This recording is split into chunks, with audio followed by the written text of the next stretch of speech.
Live from the central coast of California, this is launch coverage of SWOT.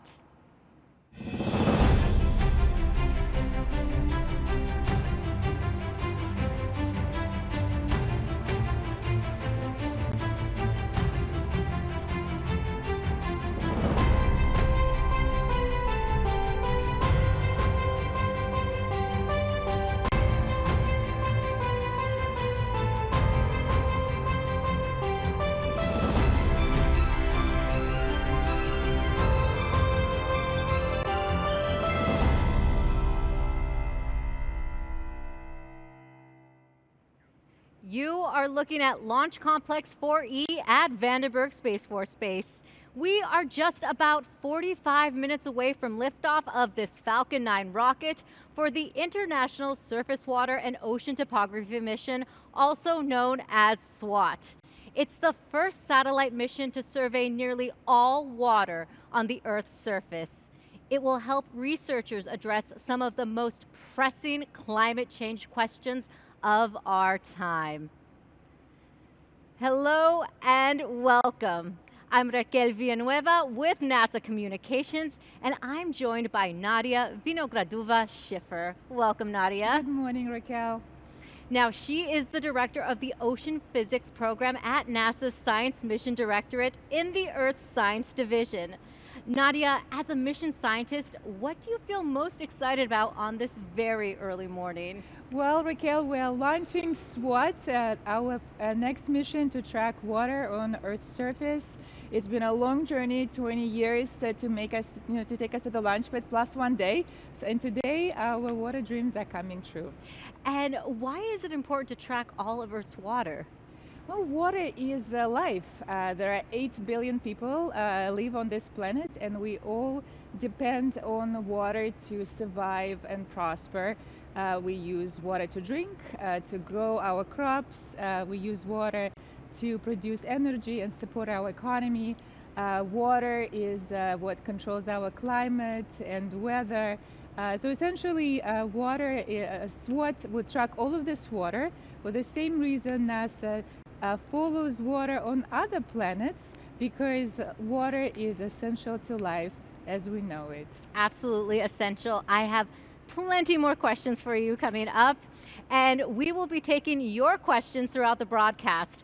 Send us your questions using the hashtag #TrackingWorldWater to learn more about the SWOT mission. And NASA is celebrating the completion of its historic Artemis 1 flight test. The launch from Kennedy Space Center last month was viewed by millions around the world. While in orbit around the moon, the uncrewed Orion spacecraft gave us these breathtaking pictures. Absolutely stunning, Nadia. Take a look at that detail.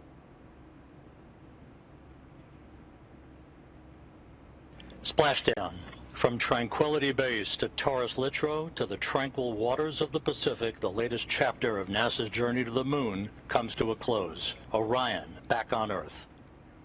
On Sunday, December 11th at 9:40 a.m. Pacific, Orion splashed down in the Pacific Ocean after a 26-day mission. The Artemis program will explore more of the moon than ever before and eventually land the first astronauts on Mars. Very exciting. Very exciting indeed, Raquel. In fact, Artemis and climate change are 2 priorities for the agency. And you know, Earth and Moon are directly connected as celestial bodies. We're looking how climate change might impact this Earth-Moon system. So there might be more connection between SWOT and Artemis. So stay tuned. Well, stay tuned for that connection. Now, let's introduce you to our team covering today's launch. Hundreds of people are gathered right now at our Hawk's Nest viewing area. That's where NASA's Jasmine Hopkins will talk with our experts. NASA's Megan Cruz and Denton Gibson will provide us with commentary from the Mission Director Center. Megan, NASA's Launch Services Program selected SpaceX to send SWOT into orbit.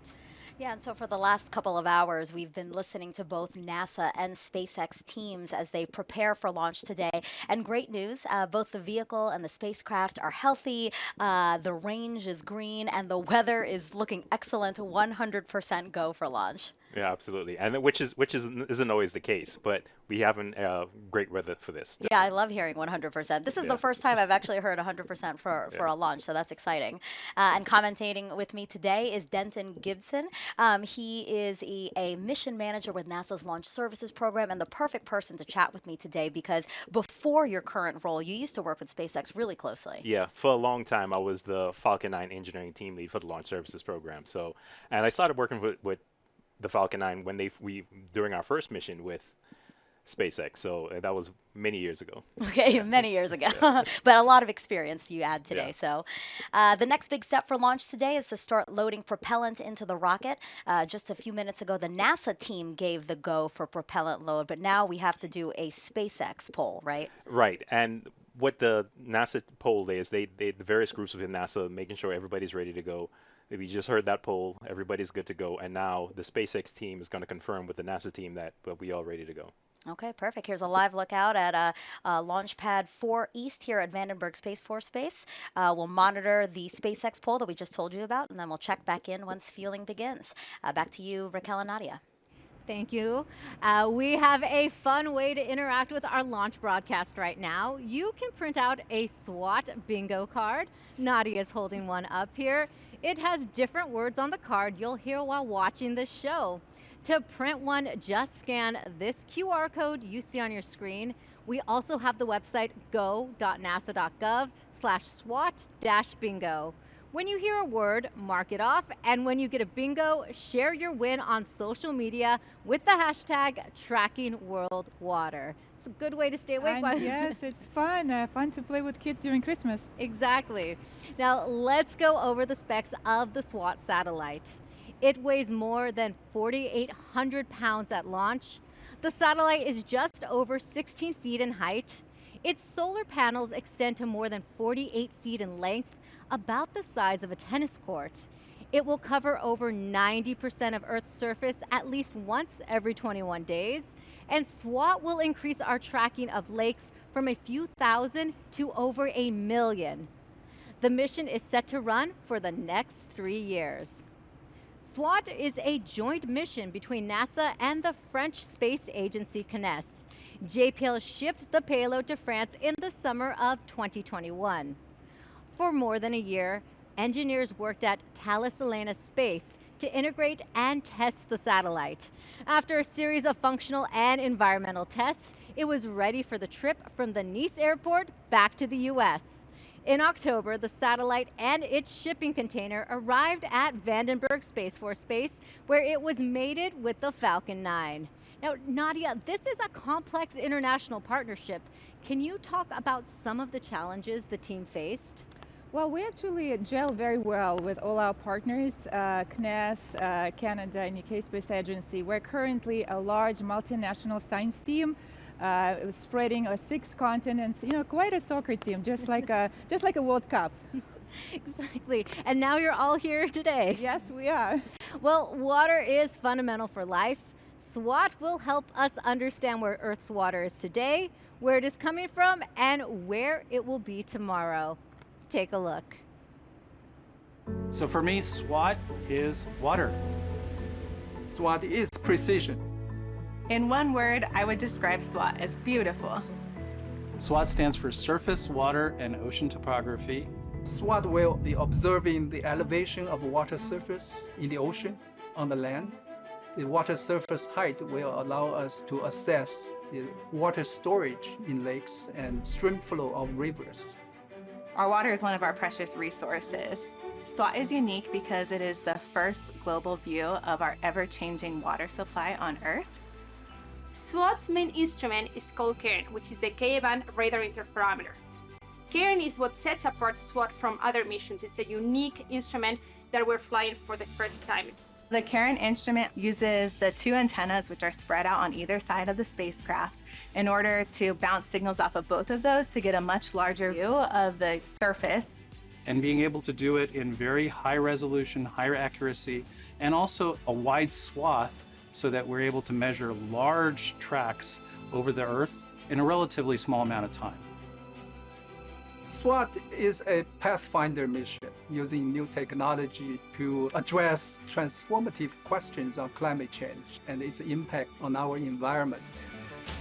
We're collaborating with CNES, the French space agency, for these programs, but we're also helping the global community to be able to contribute and collaborate towards making our home planet a better place. SWOT will make our models better, and our understanding the water budget helps us be able to steward that precious resource. If water is out of balance, we could face droughts, and it could also lead to floods. SWOT is going to be observing water in oceans, and ocean science is essential for understanding sea level rise and climate change. Now we are facing a time that we need to be very precise. Therefore, we can accurately predict what will happen in our coastal cities 50 years from now.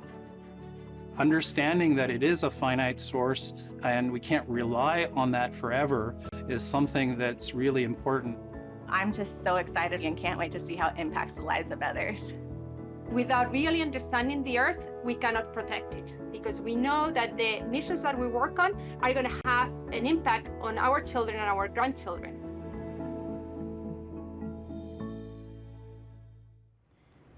NASA has a family of satellites in orbit right now, studying how the whole Earth works as a system. Karen St. Germain is NASA's director of the Earth Science Division. Thank you for joining us today, Karen. It's great to be here. And what kind of role will SWOT play in NASA's fleet of Earth-observing satellites? Well, NASA has a fleet of 25 satellites today, missions that are looking down at Earth, at the atmosphere, at the land, at the ice, and the oceans. And these satellites tell us how the Earth works as a system. But SWOT, as we know, our planet is that we live on a water planet. And so SWOT will give us the first high definition view of not just our oceans, but the inland waters as well. And and these waters play an important role in climate change and in everyday lives. SWOT will be an exciting addition to the family. Absolutely. Now, what can we learn through space-based tools like satellites that we can't gather here on Earth?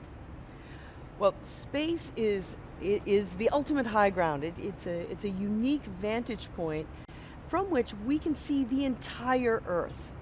And that's especially important when we're looking at parts of the Earth that are remote, difficult for humans to get to. And I'll just give you one example. The southern oceans play an incredibly important role in our climate. They've absorbed more than the oceans in total have absorbed about a quarter of the carbon dioxide, the greenhouse gases that have been emitted in the industrial age. The southern oceans, because they're cold, play an incredibly important role. So set from the unique vantage point of space, we can see these remote areas and better understand how they play into the global system.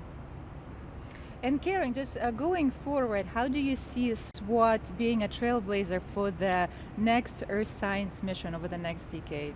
It's a great question, and we are already hard at work building the next generation of Earth observing satellites. And these will also look at all the aspects of the Earth system, but just as important as what we're doing is how we're doing it, with open science principles to try to accelerate the pace of discovery from these systems, and with partners around the world. So SWOT is in many ways blazing the trail for how we will develop that next generation of capabilities to accelerate discovery and the use of the data to inform decisions around the world. And Karen, how are you feeling about today's launch?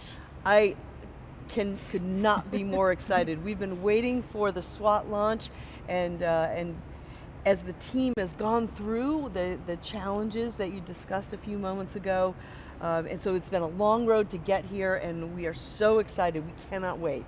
Oh, it's very exciting. Thank you so much, Karen, for joining us. Enjoy the lunch. We all will. All right. Thank you so much. Now it is T-minus 32 minutes and counting to today's launch of the SWOT satellite. Let's check in on launch operations. Megan is live. Megan, preparations for this launch began hours ago. So where do we stand right now? Yeah, so Falcon 9 fueling is underway. SpaceX's launch director gave the go for propellant loading about a couple of minutes ago. So now liquid oxygen and RP1, or rocket grade kerosene, both are going in to the rocket's first stage. Right, correctly. And it's underway, and everything is going smooth so far. No issues to report. Perfect. So if we take a live look at the pad here, a beautiful shot of the payload fairing there with SWOT tucked safely inside.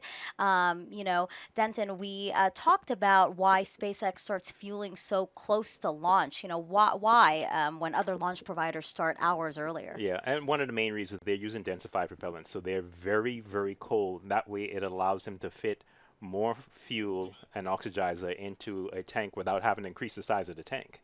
And the reason why it's so close to launch is that you don't want those densified propellants to heat up any, and that will cause a lot of cause you to kind of bleed off some of your oxidizer, etc. So, and that's why they do it so close to launch. It doesn't give that fuel and those propellants much time to heat up.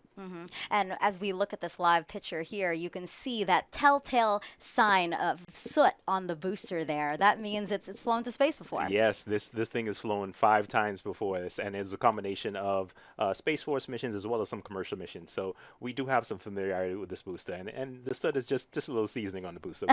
Some seasoning. I love how you say that.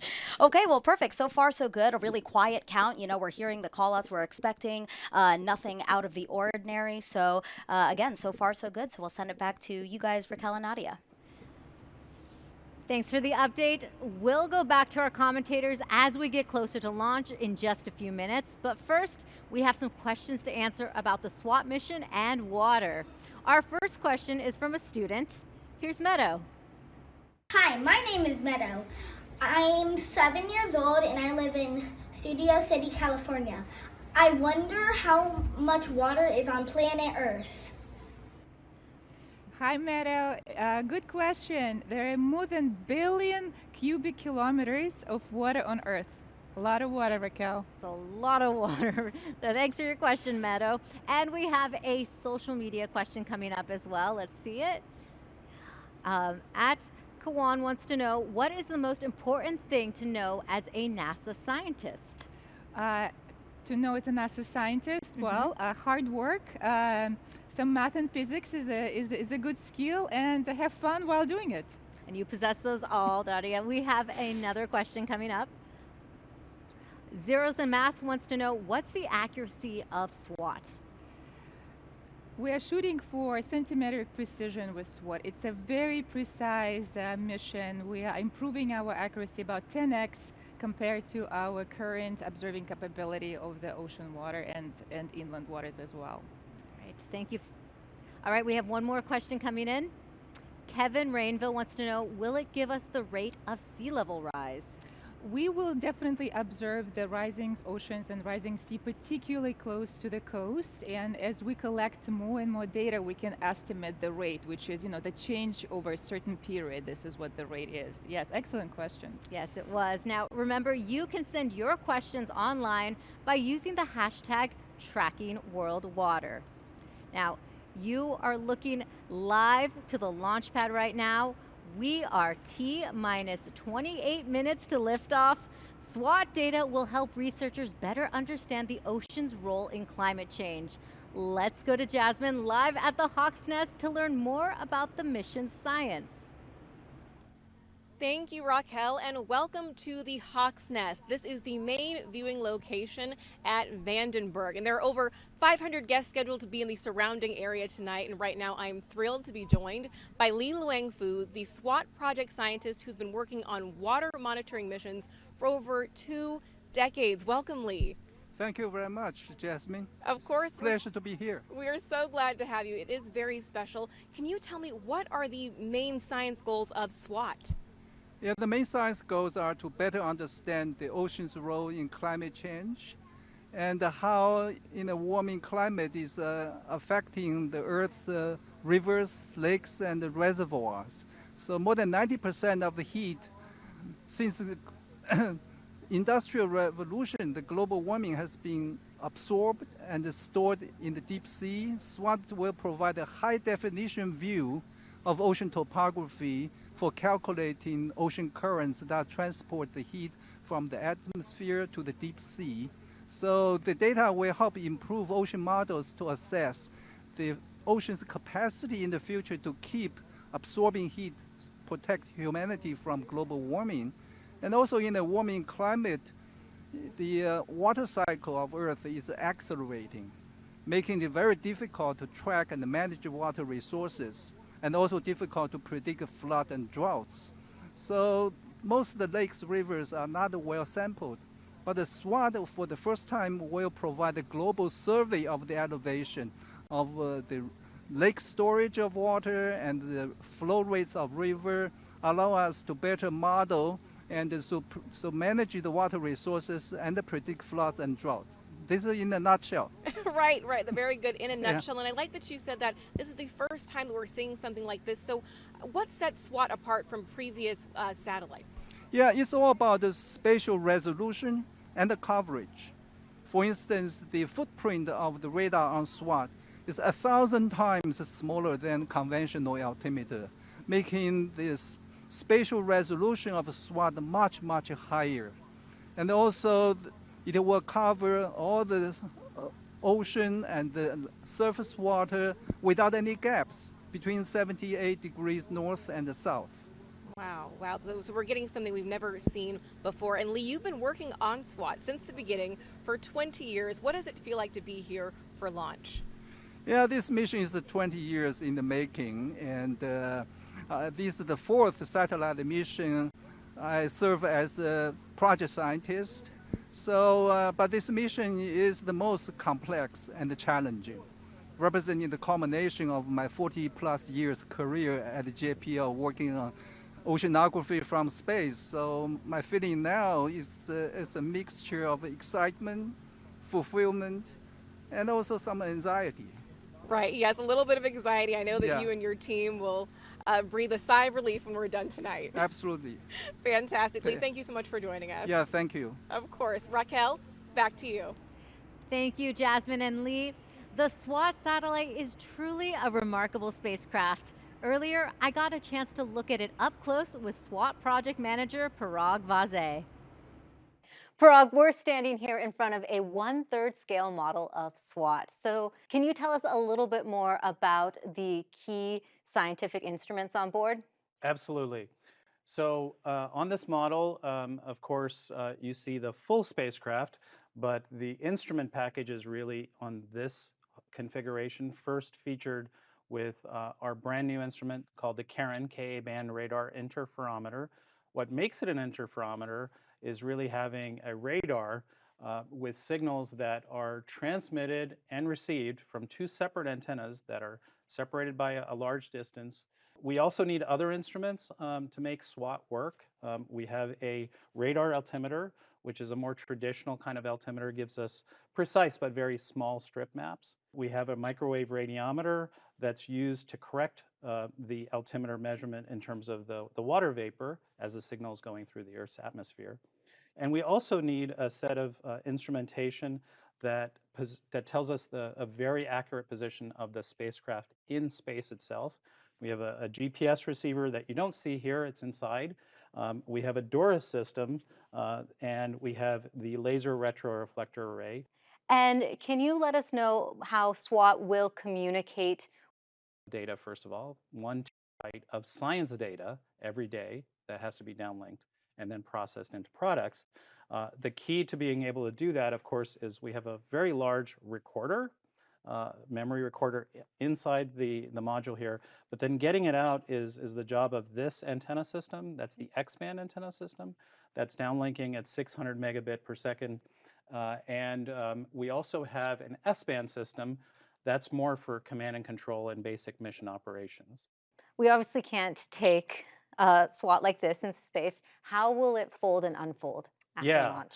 So the whole system is, of course, needs to be compact. It's folded off to the side of the payload module that you see here, and it basically deploys in 3 phases. One that's first coming up, and then moving out, and then the antennas finally deploying on the side themselves, and then the whole system is locked in place. It's a very interesting explanation. Thank you so much, Parag. Of course, happy to do that. Time to check in with the launch team at the Mission Director Center to see how the countdown is progressing. Megan and Denton, how are we looking? So we are T-minus 21 minutes and 59 seconds and counting until liftoff, and fueling of the SpaceX Falcon 9 continues, right, Denton? Yep, it's continuing, it's progressing just fine. Everything is moving along as it should. Great news. So the U.S. Space Force, we know, is responsible for the range, making sure it's safe to fly our intended trajectory. Any concerns there? No, actually. The range is green right now. Weather's looking good. All of the assets in the correct configuration. And so we're all completely green right now. Talk to me about trajectories. That it's not an easy task to design one, right? That's where a lot of the real rocket science is to design a trajectory. It's basically you're trying to get from the launch pad to a point in space. And along the way, there is some things you may encounter, the other orbiting satellites, some debris up there. So you have to make sure you avoid it. And the work that goes into it is very interesting because the team has a very detailed analytical model of how the launch vehicle will perform, and they marry that with everything that's orbiting the Earth and trying to understand which paths we can take, when we can launch, times, etc. I mean, there's a lot of work that goes into it, and that's where a lot of the real rocket science is done. Yeah, and we're talking about years of work, right? Yes. In some cases, it's over a period of years where you kind of develop in your trajectory for the spacecraft, and then also developing the trajectory for the launch vehicle. So it's a lot of work that goes into it. Yeah, today's launch will be a huge moment for a lot of people who have worked their trajectory, who have worked on this spacecraft, who've worked on the vehicle. It's many years of hard work. Yes, it's been 20 years since some of the folks who've worked on the spacecraft has been working this mission. So I mean, it's going to be an exciting time for everybody. And now here they can see again their spacecraft sitting in the payload fairing at the top of the Falcon 9 on the launch pad here at Vandenberg. The Space Force also monitors the weather for us. And again, let's take a look at the weather graphic we have prepared for you guys. The launch weather officer reporting 100% go for launch. Amazing. Yes, it's very rare to see that, but we're happy to have it. Absolutely. And speaking of seeing, it seems like we are going to see the launch today, right? Visibility is looking amazing. Not the typical fog we usually see here. Yeah, it's usually foggy here, but we're in for a treat because we actually got some clear day today, so we can actually see the launch vehicle. Yeah, and then here we see some of the venting we were talking about. We have to vent, right, to maintain the right kind of pressure. That is correct. I mean, and you'll see this as a normal part of it. You'll see it kind of cycling on and off throughout the count, just maintaining the appropriate pressure within the tanks. And this is venting of liquid oxygen, right? That is correct. Okay. All right, so everything is looking good. Can't wait to see this launch as we were talking about, so we'll send it back to you, Raquel and Nadia. All right, thank you so much, Megan and Denton. Joining us now on the West Coast is Janet Petro, the Center Director for Kennedy Space Center on the East Coast in Florida. Thank you for joining us today, Janet. Thank you, Raquel. Happy to be here. Great. Now, most launches take place at Kennedy, but sometimes, like today, we launch from Vandenberg. And why is that? Yeah, so the Launch Services Program has multiple locations where they launch from. And so as you mentioned, we're here today on the California coast, and we have several locations in Florida, but also as far away as Alaska and New Zealand. And it generally depends on the science mission itself, right? The science mission and ultimately the orbit that it needs to be in to conduct its science. So in general, we launch from the East Coast when we need an equatorial mission. And then in the case of today, where we're looking more at the polar missions, we generally launch out of the West Coast here at Vandenberg. And tell us more about the Kennedy Space Center involvement in launches here at Vandenberg. So the Kennedy Space Center, we are very, very proud to host the Launch Services Program. And we've been doing so since 1998. And that program, I'm very proud of that program. I tend to think of them as the world-renowned experts in launch vehicles, and they really, really do understand all of the launch vehicles and provide a great service to our agency. They really do the end-to-end services on launching a mission. They'll work with the spacecraft providers, they'll work on the design. They provide data, telemetry, and then today we're providing the launch services, the mission assurance for each of the missions. And like I said, they've been doing it since 1998. They do a really, really great job whatever location the mission is going out of. So very, very proud of that proud of that program, and we host them out of the Kennedy Space Center. That's an excellent program, Janet. And what Earth-related missions are coming up for you in the near future? Oh, goodness, I am so focused on this year. You know, we just had the JPSS-2 in Lofted, and now what we're doing today with SWOT. I'm trying to think next year. We have a little bit of a break until April coming up.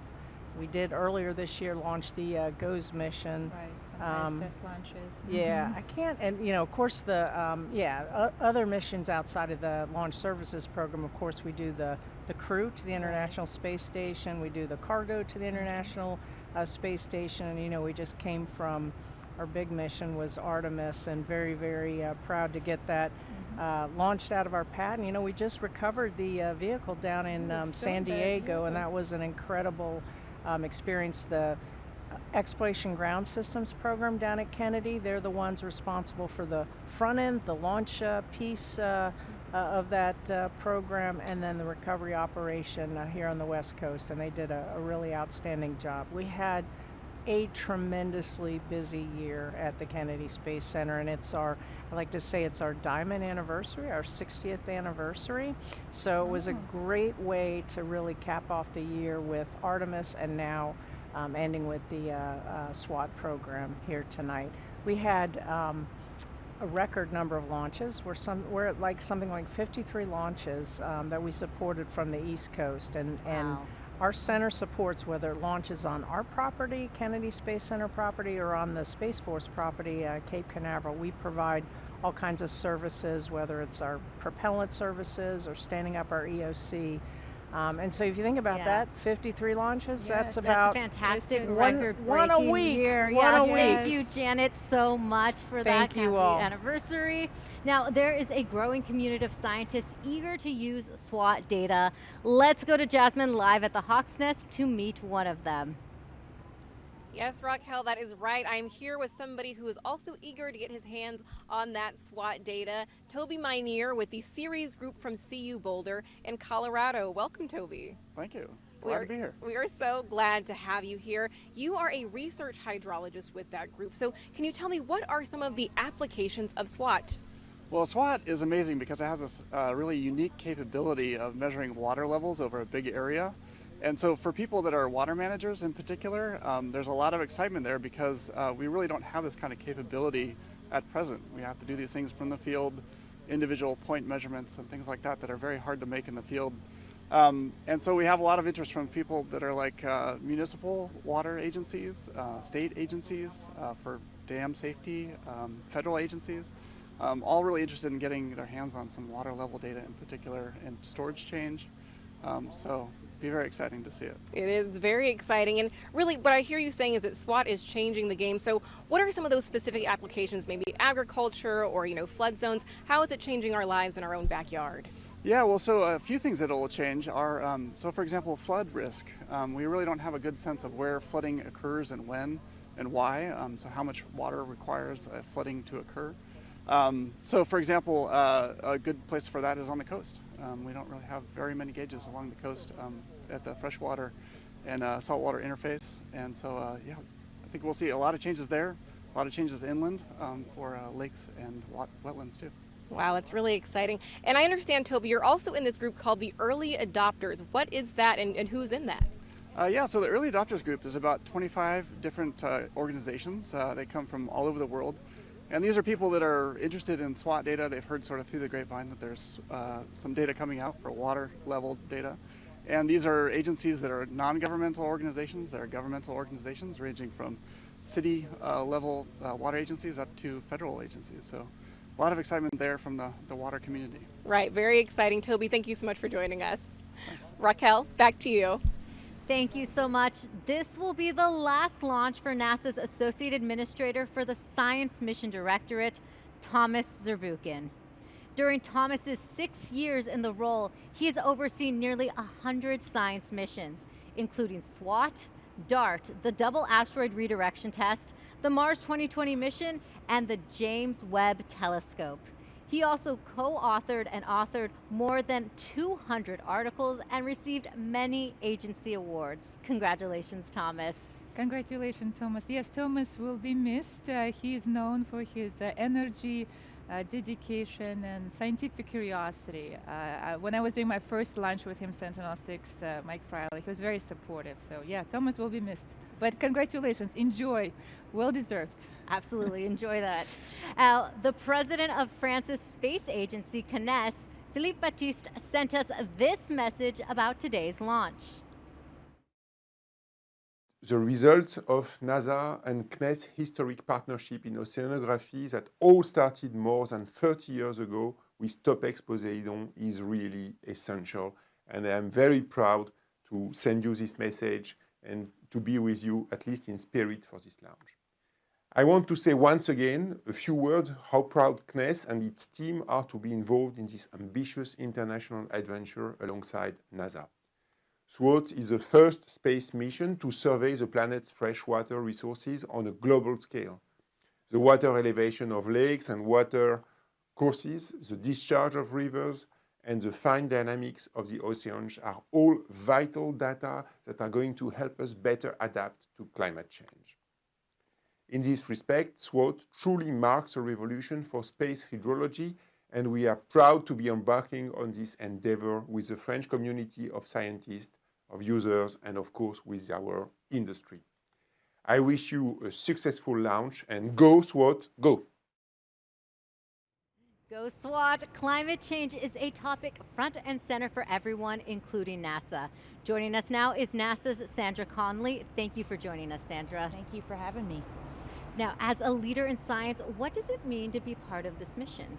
Oh man, this is such an exciting mission. You know, it's unprecedented in many ways. It's going to be the mission that for the first time ever, we're measuring surface water around the world. Freshwater sources, saltwater sources, how they ebb and flow and move in between each other, how the energy is transferred across those water bodies, and also with the environment. And it's really going to help us improve our weather forecasting ability and our climate prediction abilities. Real trailblazer. Now, SWOT is a joint mission between NASA and CNES. Climate change knows no boundaries, so why is it important for a mission to be an international collaboration? So, science knows no boundaries, right? So our scientists are from all around the world, and this partnership with CNES is tremendously important. It spans over 30 years on ocean altimetry missions, and that's not even counting other partnerships that we have with CNES to achieve our science. So we're looking forward to many, many more missions together with them. Well, Sandra, as you know, SWOT is the first science team that fully complies with open science requirement. Can you tell us more about NASA's open science paradigm and how do we kick off the year of open science with SWOT? You know, that's a great question. So our space satellites give us a really unique vantage point to observe the Earth, right? So we're able to look at it as a global system, right? And the data that we've collected through our satellites over the 50 years allow us to really look at the ground, the atmosphere, and the oceans. And what open science and open data is going to enable us to do is to take that to the next level and give it to the individual user, whether they're decision makers at the local level, at the regional level, or even tribal communities. Is to give that information to people so that they can make informed decisions regardless of their business.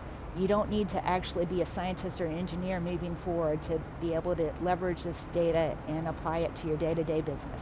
Looking forward to the data. Thank you so much, Sandra. Thank you. Now, let's head over to our commentators. We are T-minus 7 minutes our launch of the Falcon 9 rocket from Vandenberg Space Force Base. Megan and Denton will navigate us through that terminal count. Yeah, just under 8 minutes to liftoff, and we are looking fantastic for launch. Weather is a go. No collision concerns on the range for our instantaneous opportunity to launch at 3:46 and 47 seconds Pacific time. We see a live shot of the Falcon 9 sitting on Launch Pad 4 East here at Vandenberg Space Force Base. This reusable two-stage rocket standing about 230 feet tall. The first stage is the bottom 2/3 of what you see there. That's called the booster. And then at the right over that, you see this black piece there. That's the interstage adapter, which connects the first and second stage. And then at the very top, the payload fairing. And you see SWOT painted on there. SWOT is tucked safely inside of it, folded up to about the size of a mid-size car. Engine chill. And we just heard the call out for stage 1 engine chilled. And basically what that is just the getting the engine ready for the flow of the colder temperatures. So it's kind of like if you imagine if you were to jump in a really cold pool and you know your muscles tense up and everything else, and we don't necessarily want that with the engine. So we slowly start to bleed in those liquid oxygen to kind of bring it down to the temperature that it'll be seeing during flight. So that's really what that is. It's really preserving the stress on the engines and is getting ready for flight.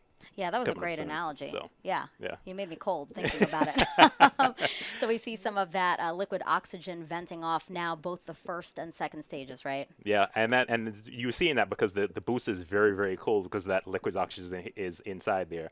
And soon you'll hear the call out for stage 1 RPO leaks. They're wrapping up fueling of the stage of the stage 1 right now, and so we should hear that call out here in a few seconds. Stage 1 LOX load is complete. And so SpaceX is also loading helium Stage gas 1 fuel load, correction. into both stages, and we'll continue to top off until about a minute and a half before launch. Falcon 9 uses helium as a pressurant, meaning it uses helium to maintain pressure in the tanks as liquid oxygen and RP1 are consumed by the engines during ascent. The first stage has 9 Merlin engines, hence the name Falcon 9. The second stage has a single Merlin vacuum or MVAC engine, so you'll often hear references to MVAC throughout the count. Yeah. Next call out will come in just a couple of seconds. You'll hear that the spacecraft is on internal power and configured for a launch. That just means that the spacecraft is now running on batteries versus getting power from the strong back you see there. Tanks are pressing for strong back retract. And the strong back is getting ready to retract. The strong back is that mechanical structure you see just to the right of the vehicle. And they're just pressing up the tanks and getting ready for that. You'll see it tilt back slightly initially, and then when we get closer to launch, you will see it tilt about 45 degrees back, get out of the way so the Falcon 9 can clear the pad with no issues. And that tilt starts when you see that cradle. It's kind of like a hug around, just at the base of the payload fairing there. You'll see those arms start to open, and that will allow for the strong back to start tilting backwards. Yeah, that is correct. And you can see from the video, you can see that cradle's opening up, and then you'll see a few seconds after that's completed, the strong back will tilt back slightly. And now we're going to pause for an upcoming poll here. NLM on countdown 1.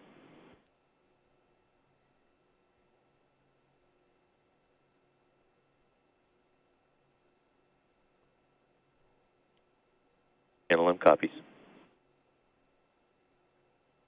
NLM is the launch manager for this mission, NASA's launch manager for this mission.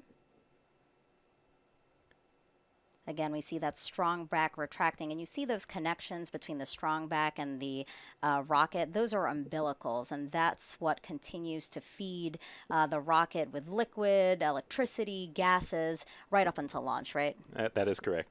And what we're waiting to hear right now is just the SpaceX team confirming with the NASA launch manager that the team is ready to go. And so LD, NLM, countdown 1. LD, go ahead. NASA is go for SWOT launch. There you go. Perfect news. Stage NASA's 1 LOX go load for complete. launch. Stage 1 POGO. Yep, and you heard the team is all good to go. And so right now, stage 1 LOX load is complete. At this point in time, the stage 1 is completely filled with fuel. We're just waiting for them to top off the stage 2 tank. And today we're going to be treated to some sonic booms since the booster will land right back here at Vandenberg Space Force Base, just about 1,000 feet from where it's going to launch. Yes, which is always exciting to see. I mean, it's just so fascinating that the booster is going to land basically just very close to where it took off from. Yeah, that's going to be great. And as you said, again, because visibility is so great, we won't just see the launch. We're also going to see that booster coming back to land. Yeah, and it's taking everything I have to stay inside and not go outside and see this with my own 2 eyes. No, you have to sit in here with me. And in these last few minutes, Falcon 9 is performing final health checks on its primary communications, avionics, and propulsion systems in preparation for flight. This is The Rock. Range is green. And we just heard that call out that the range is good. And we should surely we should be hearing the call out for that stage 2 LOX load is complete. And then at that point, all of the propellants will be loaded onto the vehicle. Stage 2 LOX load complete. You just heard that call out. So all the propellants are done loading. And at this point in time, we're just gearing up for Falcon 9 to go into startup, which is basically the computer taking over and going through its last set of configurations and checks to make sure that we're good for launch leading into T0. And remember how Denton was telling us earlier, you know, we see the amount of liquid oxygen coming off of the rocket fluctuating throughout the count. Here, that's what we're seeing again to maintain that pressure, the correct pressure in both stages. Yep, and what you're seeing right now is them venting the LOX that was in the umbilical tower 9. So it's venting that out and getting it all ready to go for launch. Falcon 9 is in startup. And we just heard that call out. Falcon 9 is in startup, which means the flight computer is taking over and is just preparing for its initial launch sequence. And now both stages are pressurizing for launch. Next call out in just a couple of seconds. Launch director, go for launch. SpaceX launch director confirming go for launch. Range remains go, weather is go.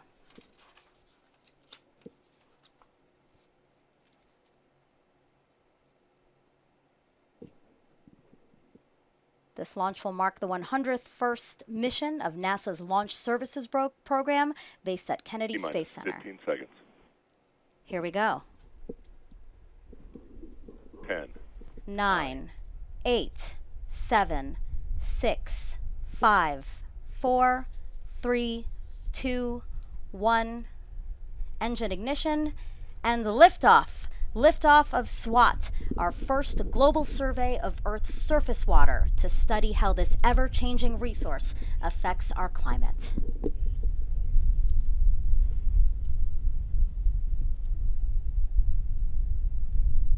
And there we get a nice view from the ground camera, and also we will switch to the onboard camera. Now, Denton, you didn't go outside to see the launch, but now we're feeling it inside here in the Mission Director Center, the rumble all around us from launch. Absolutely. And now you're getting a good look at the onboard camera looking down towards the aft end of the rockets, and you can see the Merlin engines coming to life there. And this room coming to life, really. Lots of rumble going on in here. And we're soon going to hear that the rocket is supersonic, meaning it's going faster than the speed of sound, followed by Falcon 9 reaching what's called max Q, the moment of peak mechanic stress on the rocket. Yeah. Look, we getting nice views. Falcon 9 is supersonic. Just heard a call out for supersonic. Getting a good shot of looking at the onboard cameras Max there. Q. We just stepped through max Q. Next call-outs are going to come. Engine chill. And back engine chill, which means it's getting the second stage engine ready to start. And so which means we'll be coming up on stage separation shortly, followed by stage 2 ignition. We see this beautiful shot of all of the Merlin engines, all 9 of them lit up. That's what 1.7 million pounds of thrust look like. Lots of thrust. So the next callouts are going to come in quick succession, so let me walk through them really quick. So at T plus 2 minutes and 15 seconds, we're going to have main engine cutoff. That's MECO, meaning the 9 Merlin engines on the first stage are going to shut down. And then a few seconds after that, stage 1 and 2 will separate. Stage 1 will do a flip and do a boost back burn to orient itself back towards Earth for that landing here at the Space Force Base. And there we get a good shot of looking at the interstage. Basically, the camera is looking up towards the second stage. Separation confirmed. And there you go. Live video of stage 1 and 2 separating. MVAC ignition. And there's a good look at the MVAC ignition coming, the MVAC engine coming to life. That's great. You are seeing the stage 1 booster do its flip. And now the engine bell of the MVAC engine lit up. This is a camera shot of stage 1 here, again on its way back to Earth. In just a couple of seconds, we're going to see the payload fairing jettison. Fairing separation confirmed. We just heard a call out for fairing separation, and there's a good onboard view of the SWOT spacecraft, and you can see the fairing is gone at this point in time. Another camera shot here of the engine on the second stage continuing to carry SWOT to its intended target. We have a couple of camera views of this engine here, so you might see a couple Stage of different 1 angles. boost shutdown. Yeah, and then you'll see it cycling through the views of the stage 2 engine, and as we get closer to the separation, it'll go back towards the spacecraft. And we just heard a call out for the boost back burn ending on stage Both 1. stages are on nominal trajectories. And that call out was just to say both stage 1 and stage 2 doing what they were expecting them to do. And we're hoping to get a video of stage 1 landing. So sometimes we don't always get it because of it's coming in so fast, and sometimes it's hard to capture it. So occasionally sometimes we don't get it all the way, but we're hoping to get a good video this time. T+, 4 minutes and 10 seconds into the launch of SWOT, and we've had a nominal ascent so far, no issues to report. Again, this is a video of a live shot of the engine on stage 2. SWOT stands for Surface, Water, and Ocean Topography, and this will be the first mission to provide high-definition data on more than 90% of the water on our planet's surface. It's a joint mission between NASA and CNES, France's space agency, with contributions from both the Canadian and UK space agencies. SWOT is the 4th NASA LSP science mission to launch from Vandenberg Space Force Base, and the 6th LSP science mission overall to launch on a Falcon 9, Denton. Yes, and we got a lot more missions coming up on the Falcon. Yeah, to see the partnership really grow for you too. I mean, again, you really worked from SpaceX from the beginning. Yeah, absolutely, and seeing their evolution over the years has been amazing to watch. So coming up, we're going to see the booster begin its entry burn soon, and again, that entry burn is to slow it down as it approaches Earth for the landing here back at the base, instead of a drone ship. Yeah, I mean, it's awesome to see it come back to land. And as I mentioned before, seeing it landing right very close to where it took off from is awesome. So then how does this work? So again, we're going to have the entry burn that slows it down, and then there's a landing burn, right? Yeah, so you have the boost back burn that kind of gets it back towards the launch pad, and then the entry burn kind of slows it down as it's coming into the atmosphere, and then you have the landing burn that basically puts it down gently on the pad. Mm-hmm. Yeah, SpaceX has become real pros at landing their boosters. Absolutely. And it's becoming routine for them at this point in time, and so this is just a normal course of business for them. Again, we are looking live at stage 2. Stage 1 entry burn. And we just heard the call out for stage 1 entry burn. Means it's coming back into the Earth's atmosphere. And there we go. We got a good video of it. Yeah, so you can see those hypersonic grid fins illuminated by the flame from the booster. Stage 1 FPS is safe. You see that the screen went black there. That's because they just shut down the engine. That's correct. Both stages are on As nominal planned. trajectories. But I was talking about those hypersonic grid fins that you see. Those help guide the Falcon 9 booster back down towards Earth. So now that we're done with the entry burn, the next burn is the landing burn. Mm-hmm. It's just one engine, right, just before it touches down. Correctly. Just gently set it down on the pad. The next milestone for the second stage is going to Stage be 1 is transonic. SECO 1. Yeah, and SECO 1 is the first shutdown of the second stage engine, and then for this mission we're going to have 2 burns. So you'll Stage see 1 landing, right. after stage 2 shuts down, it'll coast for a while, and then we got a good video of stage 1 It's about to land. How exciting. coming in for its landing burn there. Again, the grid fins moving ever so slightly to make sure that it's coming down exactly how they want it to come down. Yep, and you can see the pad coming into view. There it is. Wow, those sonic booms. And then the sonic booms trademark sonic booms. Wow. And good touchdown of the stage 1 touchdown. Perfect. Stage oh. 1 landing is confirmed. So glad to see that live video. Again, sometimes Yes. we don't get it. That was amazing to see. Yes. And feel, really. Yes, see and feel, and we get to use this booster again. Yeah, yeah. Again, this is the 6th flight of this booster. That is right. Okay, so we are still awaiting, again, that shutdown Stage 2 FTS is saved. of the second, second stage. Yes. And when it does shut down, it's going to be over the Pacific Ocean, just west of the southern tip of Baja California. Again, exactly where we want it to be, following that well thought out planned trajectory. Yep, and the team is reporting back. Everything's looking nominal. Stage 2, it's right where it's supposed to be, and looking good. MVAC shutdown. And we should see MVAC shutdown come up here shortly. And there we go. Yep, SECO 1 Nominal parking orbit. confirmed.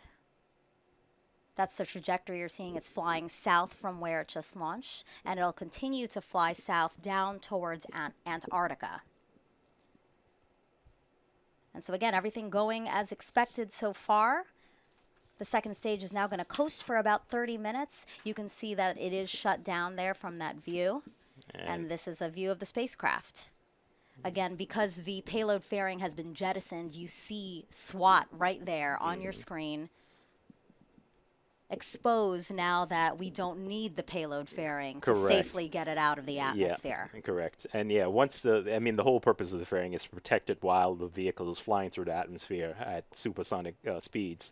And then once you get up out of the atmosphere, there's nothing to harm the spacecraft, so you can jettison that extra weight and give your vehicle a lot more performance once you get rid of that extra weight. Okay. The engine not glowing orange as it had before, because again, it is shut off, so it will coast for about 30 minutes with SWOT attached to it before some maneuvers are needed to keep it on the right trajectory, again, to get it in the orbit that we want it in. So Denton and I are going to be back then with you to walk you through those operations, but for now, we're going to send it back to Raquel and Nadia, who I'm sure are very excited to talk about how the experience launched today. Whew, that is right, Megan and Denton. Just 10 minutes ago, we watched a spectacular launch from Vandenberg here in California. Nadia, describe what was going through your mind at that time. What a spectacular, truly spectacular launch. It was a very bright splash and this kind of very loud one too. What an entrance. Welcome to the era of SWOT. Very excited. I had some cheering going on here at the desk. Yes, and the car went off, yes. Yeah, we had car alarms going off. It was really exciting here for our view. Now, soon the SWOT satellite on board will separate from the spacecraft. SWOT stands for Surface, Water, and Ocean Topography. The satellite will survey nearly all the water on Earth's surface in unprecedented detail. SWOT will provide insights into how the ocean influences climate change, how a warming world affects lakes and rivers, and how communities can better prepare for disasters like floods. And we are covering every angle of the SWOT mission, from the new data the satellite will provide to how it is paving the way for future NASA Earth missions. Now, SWOT is a culmination of work by a global team of engineers, scientists, and technicians committed to improving our understanding of Earth. Let's get to know some of the people behind the mission. Planning for future generations requires us understanding how much water we have. And we need to understand the water cycle in a lot of detail, and SWOT will provide that for us. My name is Tahani Amar. I'm Cedric David. Mark Simard. Christine Jabara, and I'm an integration test engineer at JPL. I study the world's rivers. I'm one of the principal investigators for SWOT. SWOT is an Earth orbiting satellite. It stands for Surface, Water, Ocean Topography. SWOT will for the first time make measurement of water surface elevation, not only on the ocean, but also on the lakes and rivers of the entire globe. This in itself will be a scientific revolution. Collaborations and relationship build bridges, and SWOT will be that bridge across the world. SWOT is being designed jointly by NASA and the French Space Agency with help from Canada and the UK. I was born in France, so SWOT is a match made in heaven for me. Coming to work every day, it's always really nice to know that the system that we're building will collect science data that will help people. I think finally I found a meaning to all of my research. I believe SWOT will create a lot of peace because we all need water. Now more than ever, it's important to recognize that water connects us all, and it might be the one thing that unites us all. You really see how hard your team has worked there. Yeah, we have a great team. You know, we gel really well together. With scientists, we dream, and engineers make our science fiction dreams come true. And then collectively, we make this NASA magic that enables discoveries and for the good of humanity and science. It's magic indeed. We want to show you how some of SWOT's technology works, but to do that, Nadia and I had to go tap into our athletic skills for this one. Take a look. All right, Nadia, in order to learn more about SWOT, we have to play a little basketball. That's right, Raquel. We're trying to explain how the heart of the SWOT mission works, which is a new instrument, a radar interferometer, which we lovingly call Karen. So Karen has two antennas separated by a 10-meter boom. One of the antenna transmits a signal that bounces back from the Earth's surface and received by two antennas with a little bit delay and out of sync. Now, Karen uses this information to compute the distance between the satellite and the Earth's surface, and they calculate the water height. So let's see how we explain it with the basketball. Okay. If you don't mind standing there, feet away from me. All right, is right here pretty good? This is perfect. Okay. And we will bounce the ball just like a SWOT satellite bounces a radar pulse between two antennas. Okay. Yep. So what are we seeing here right now? We're seeing how the ball, which is our radar beam, bounces over the Earth's surface, and by knowing the range, the distance, and we compute the height of the water surface. So the ocean isn't a flat surface, there's waves. Like, how do you calculate that? That's right. Let's bring a box. Okay. So did you notice when the water is a little bit higher that the ball returns to the antenna, to us, a little bit faster? That's how we know that we're retrieving topography, just like in the name of the mission. A satellite is doing thousands of bounces per second to capture the data on both sides from both antennas over a wide strip on the ground, about 30 miles, 50 kilometers wide. And then once we do enough of those stripes, we'll eventually cover the whole globe.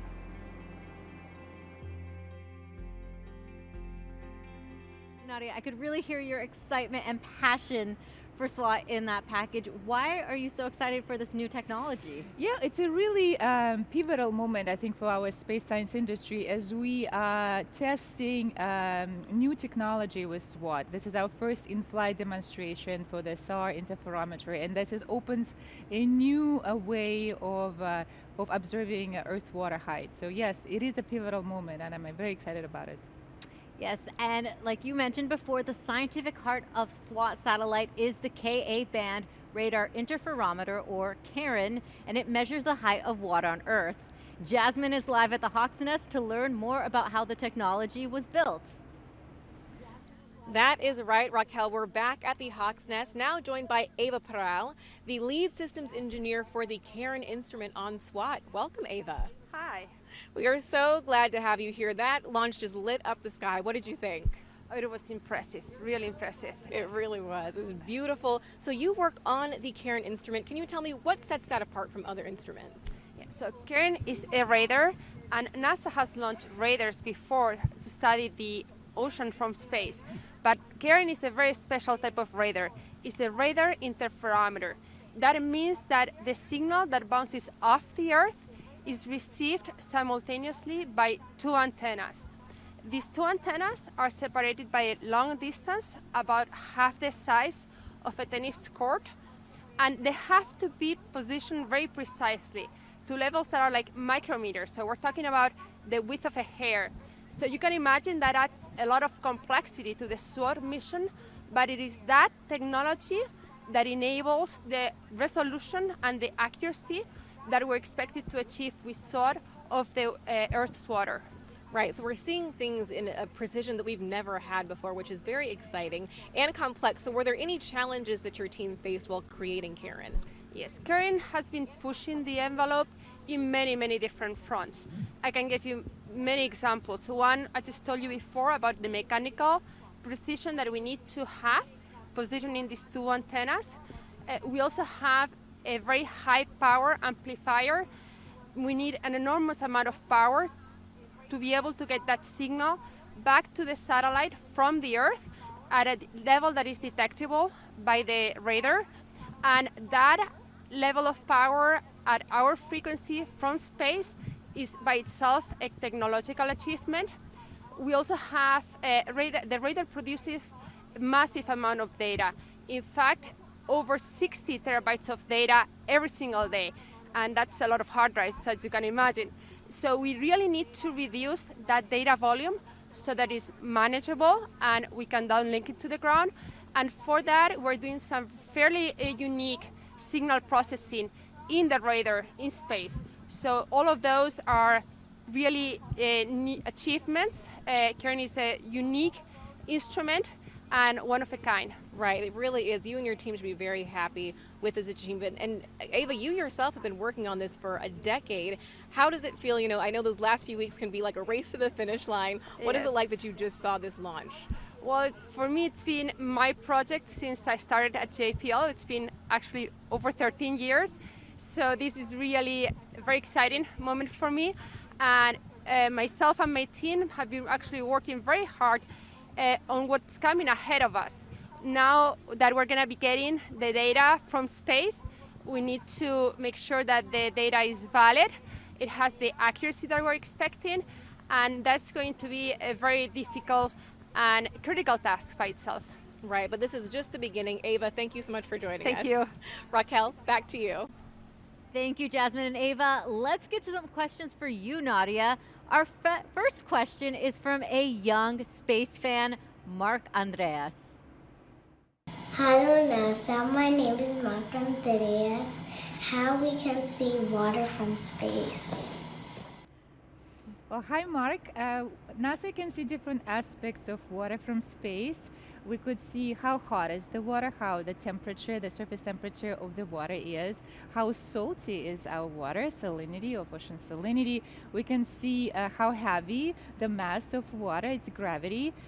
We can see the volume or the height of water with satellites like SWOT, for example. We could see liquid water, frozen water, like sea ice. We can even see some content of water in the atmosphere. So yeah, so we can see different aspects of water from space. Good question. Yes, so many different ways to see water. And we also have some social media questions coming in.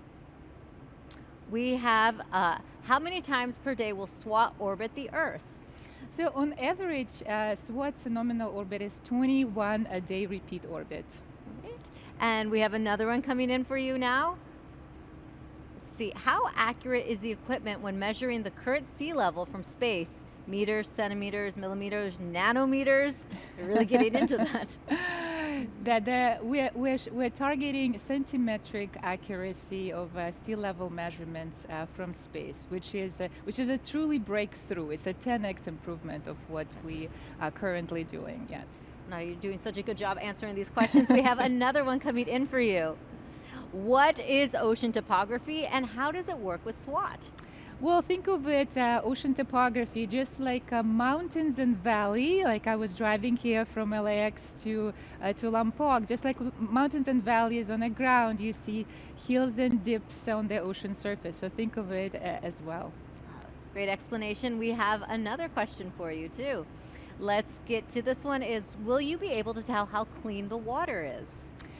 So we will be able to make some interpretation of water quality and its chemical composition, but we're mostly focusing on the volume, storage, and the height of the water with SWOT. All right, let's see if we have another one for you. Will SWOT data help in predicting flash flooding more effectively than current technology? We are with the rising sea levels, we do see more frequent inundations, including those related to flash flooding or sunny days flooding. And SWOT will continue the legacy of prediction of flood events related to the rising oceans. We have one more social question for you to get to. Will this technology also help determine how much drinkable water is currently available? Yes, we are targeting fresh water and our reservoirs in lakes and other reservoirs. The storage, the change in their volume and extent. Yes, drinking and available water for usage. Wow, you just offered some great insight to SWOT. Thank you, Nadia. Now, before SWOT data, researchers could only collect information on a few thousand rivers and lakes, but with SWOT, it will be more than 1 million. Here is a look at how that kind of data can have a huge impact on people's daily lives. SWOT is the Surface Water and Ocean Topography Satellite. It's an international satellite that's going to give us this complete view of the surface water here on Earth, what's happening in the lakes, reservoirs, rivers, and also in the ocean. It'll tell us about how sea level is rising along coastlines and in the open ocean, and really give us a good understanding of how surface water is moving about the Earth.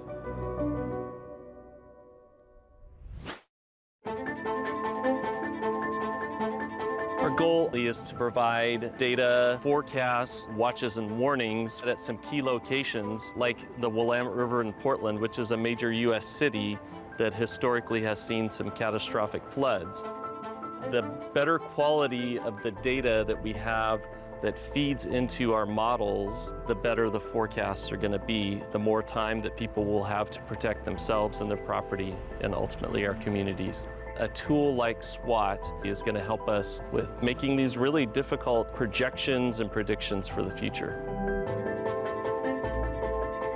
This is one of many reservoirs here in the Willamette Valley in Oregon. It is a human-made lake. It is a reservoir operated by the Army Corps of Engineers. The water managers here, they use weather prediction, they use hydrologic models, and the hope is that data like SWOT might be incorporated into those predictions to help them better understand this water body's filling and we don't want to overtop the dams, might want to start letting water out really quickly. They have to make a lot of complicated decisions. When you get a big storm event, we want to keep the community safe in the best way that we can. So how do we best manage operation of these reservoirs in terms of putting water out downstream to prevent flooding at a larger scale? In lots of states, there are, hundreds, thousands of reservoirs, and many of those reservoirs don't have automated gauging available. And so these agencies have to kind of estimate how much water is in them and how that's changing. And with SWOT, they can just monitor that directly from space. For us in Alaska, we have many, many rivers, and only a few of them are measured, or as we say, gauged.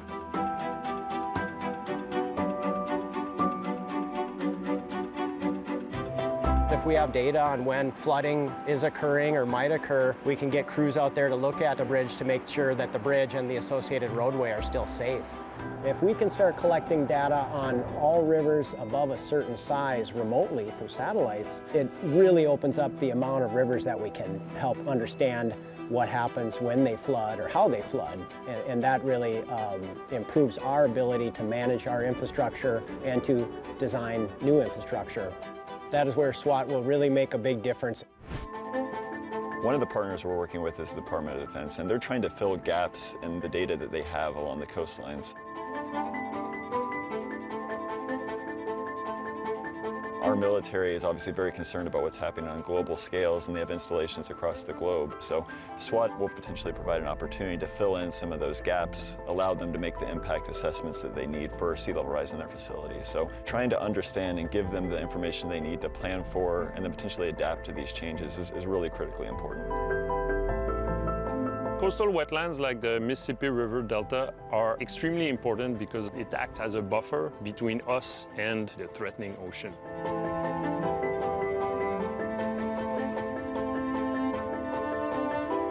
With SWOT, because of its high spatial resolution, we'll be able to resolve water surface elevation right at the coast. So this is quite important because as sea level rises, the ocean will migrate into the land, bringing more salt into the land. So it threatens the infrastructure, the biodiversity in the wetlands along the coast. Hopefully, the types of models that we're producing can support how they decide to manage the river delta. And SWOT on its own will allow us to upscale these types of studies to the world. I'm really excited about the new information we'll get from SWOT and how we can start to couple it to some of the needs that we see, both at the coastal interface and also on land. I think we can potentially see some immediate impact once SWOT's launched in these communities.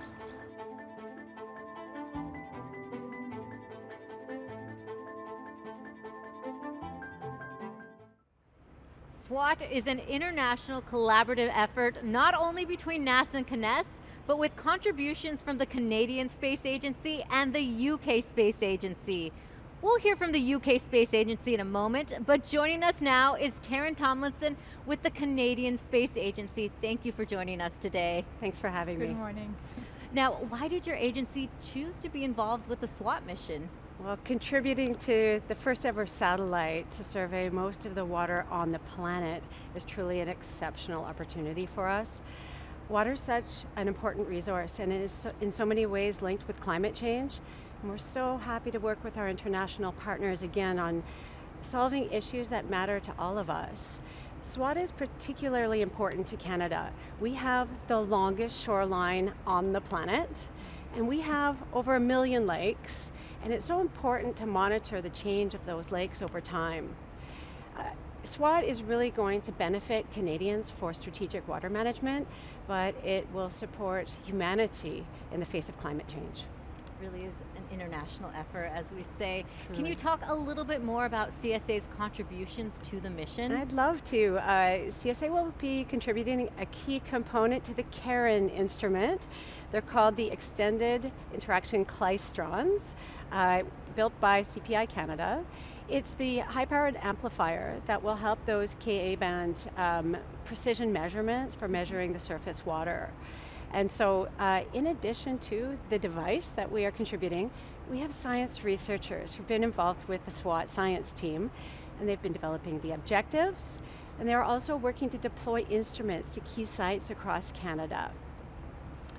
Yes, Taryn, we enjoy working with Canadian scientists, and speaking of that, what is the Canadian scientists as users are most exciting to use SWOT data for? For the data, so we have some services, key services in Canada that we'd really like to improve. And so, as I was mentioning, that shoreline, navigation services to Canadians is going to be very important. Weather forecasting is going to be very important as well. As well as just to monitor, as I mentioned, the lakes and make sure that we keep our eye on the lake measurements. Our researchers are looking towards the north in helping northern communities as well. And so we're talking about clean water supply.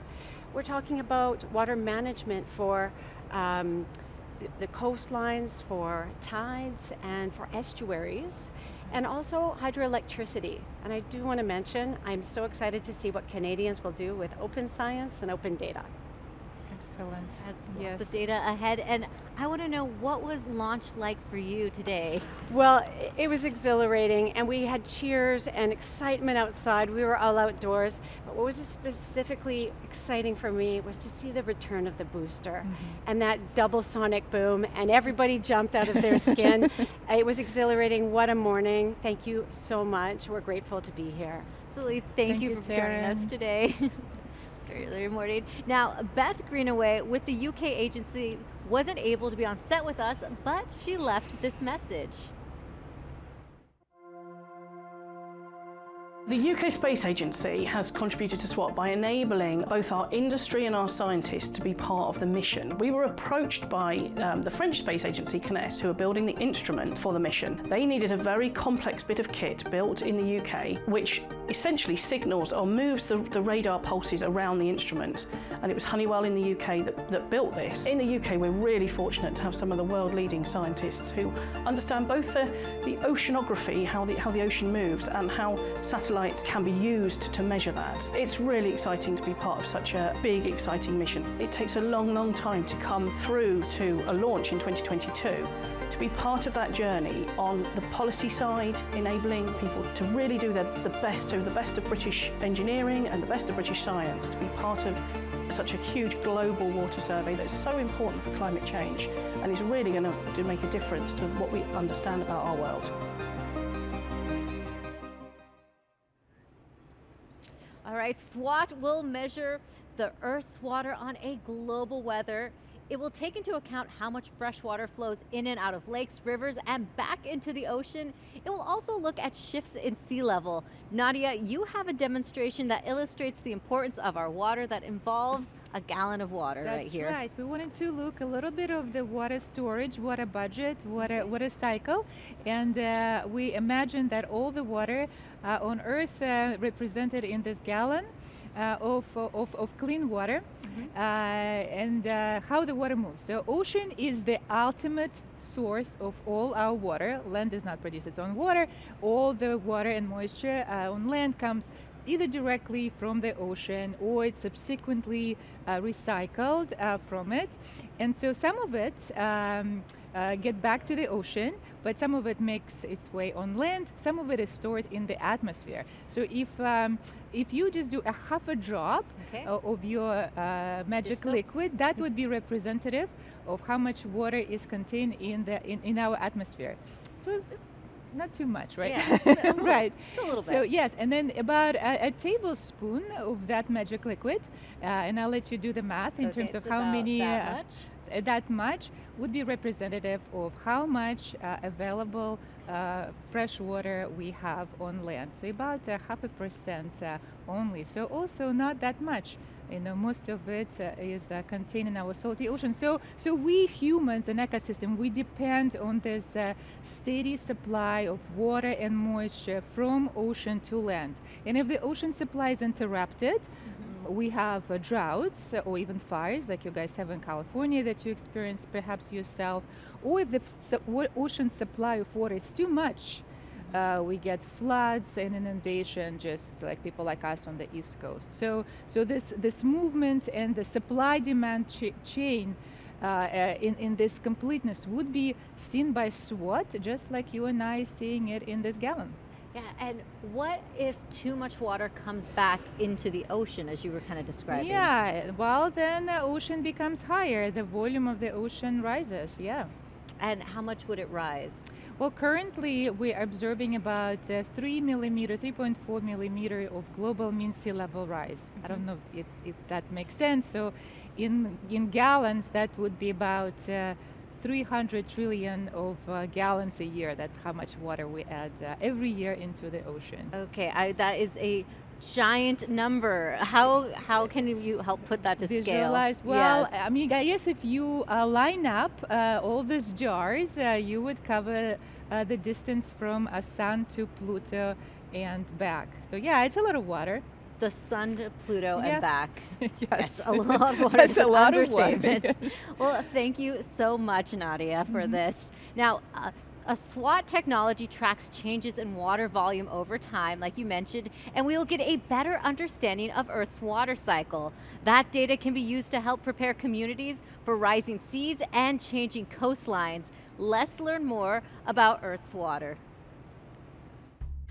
Earth has about 370 quintillion gallons of water. If all that water was inside a single drop, it'd be 860 miles wide. Of course, it's not. Earth's water can be found all over the planet. Earth's water budget tells us where that water is and what form it takes. NASA has a fleet of satellites studying the location and movement of Earth's water, each designed to measure certain types of water.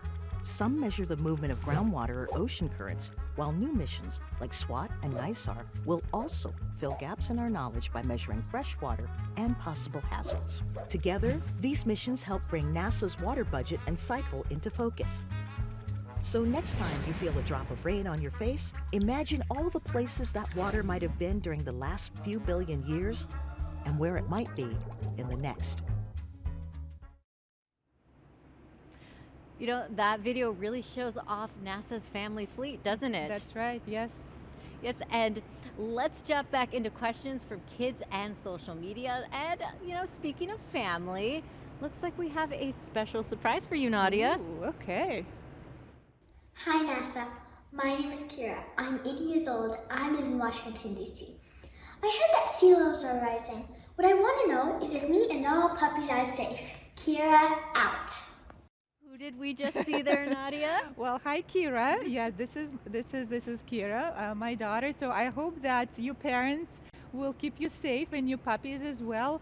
But when you grow up by 2050, I think sea level, I believe, would be about half a meter high in Washington, D.C., which is about 20 inches of extra water where you live. And so that would be your job to keep your puppies safe. And actually, Raquel, NASA has a very useful tool where we could demonstrate and predict sea level rise 10, 20, 50, even 100 years from now.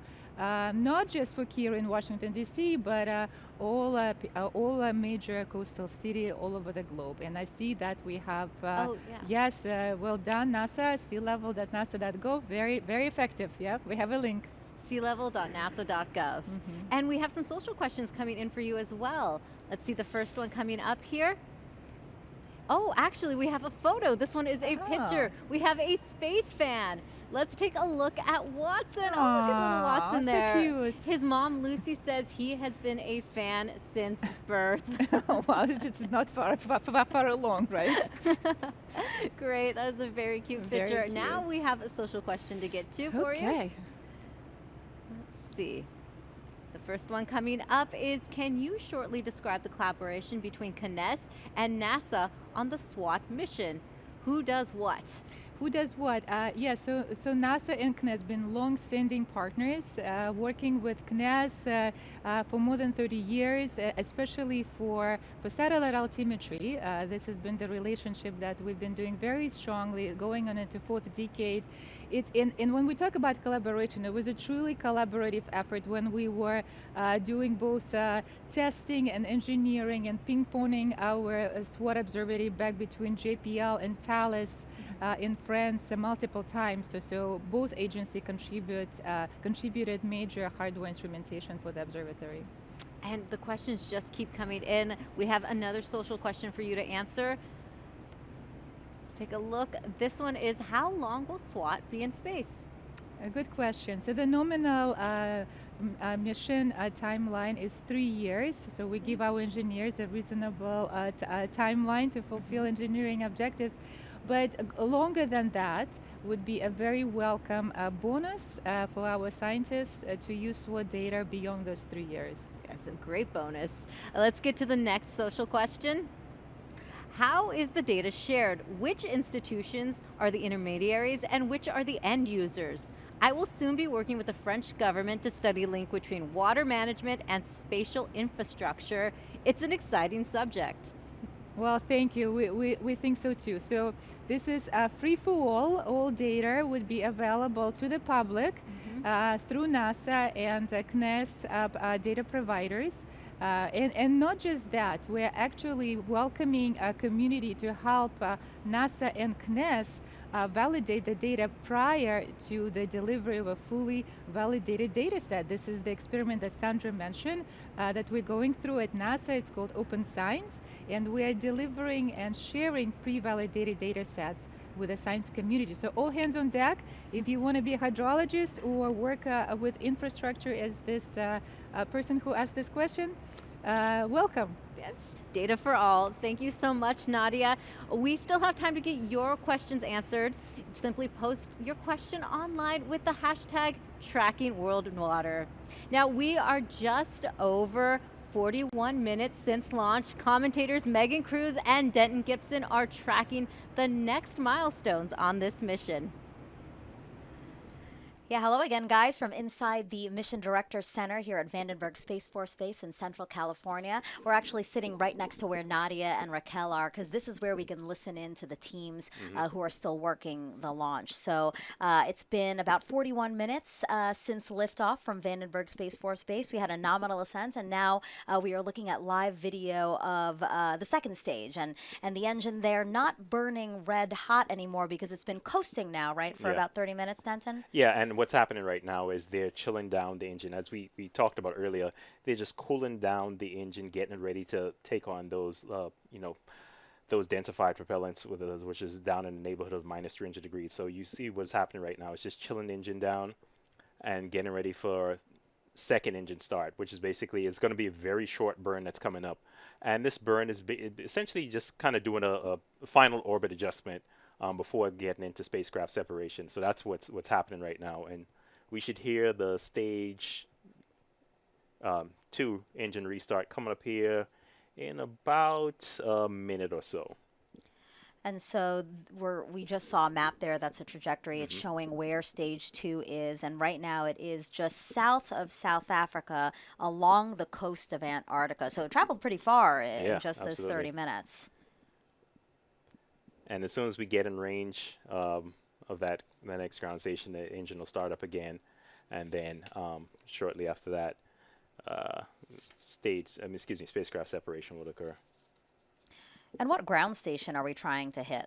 So the ground station that we're kind of targeting right now is Hartebeestok, which is on the south end of the African continent in South Africa. So that's the ground station we want to get in range to kind of capture that spacecraft separation. And so again, we need this burn to get it to. Yep. All right, and we see the engine lighting now. Again, the second burn of the second stage of Falcon 9, still carrying SWOT. It'll be a very short burn. And we already have nominal deploy orbit. Engine shutdown. And we just heard a call out that we are in the nominal orbit, so which means we are kind of on the correct path to go to spacecraft separation. I do just love that we see all this live video, and we expect to get some live video of spacecraft separation again in just less than 10 minutes. So you want to stick around for that, but for now we're going to send it back to Nadia and Raquel. Thank you, Megan and Denton. NASA's Jet Propulsion Laboratory led the U.S. portion of this international mission. JPL's director, Lori Leshin, joins us now. Welcome, Lori. Thank you. Welcome. Thank you both. What a fabulous job you're doing. Thank you. Well, this is your first launch as the director for JPL. Yes. How excited are you for this mission? Oh, I'm thrilled. I mean, first of all, it's just been an extraordinary day here, getting to be on console and then run outside and actually watch the launch, which was great, and hear those sonic booms when the booster came back.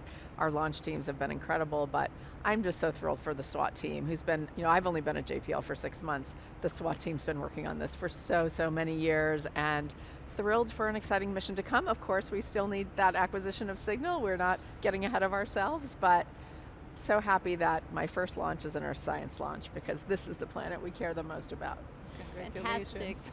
While JPL is known for operating deep space missions, how much of JPL's work is devoted to studying Earth?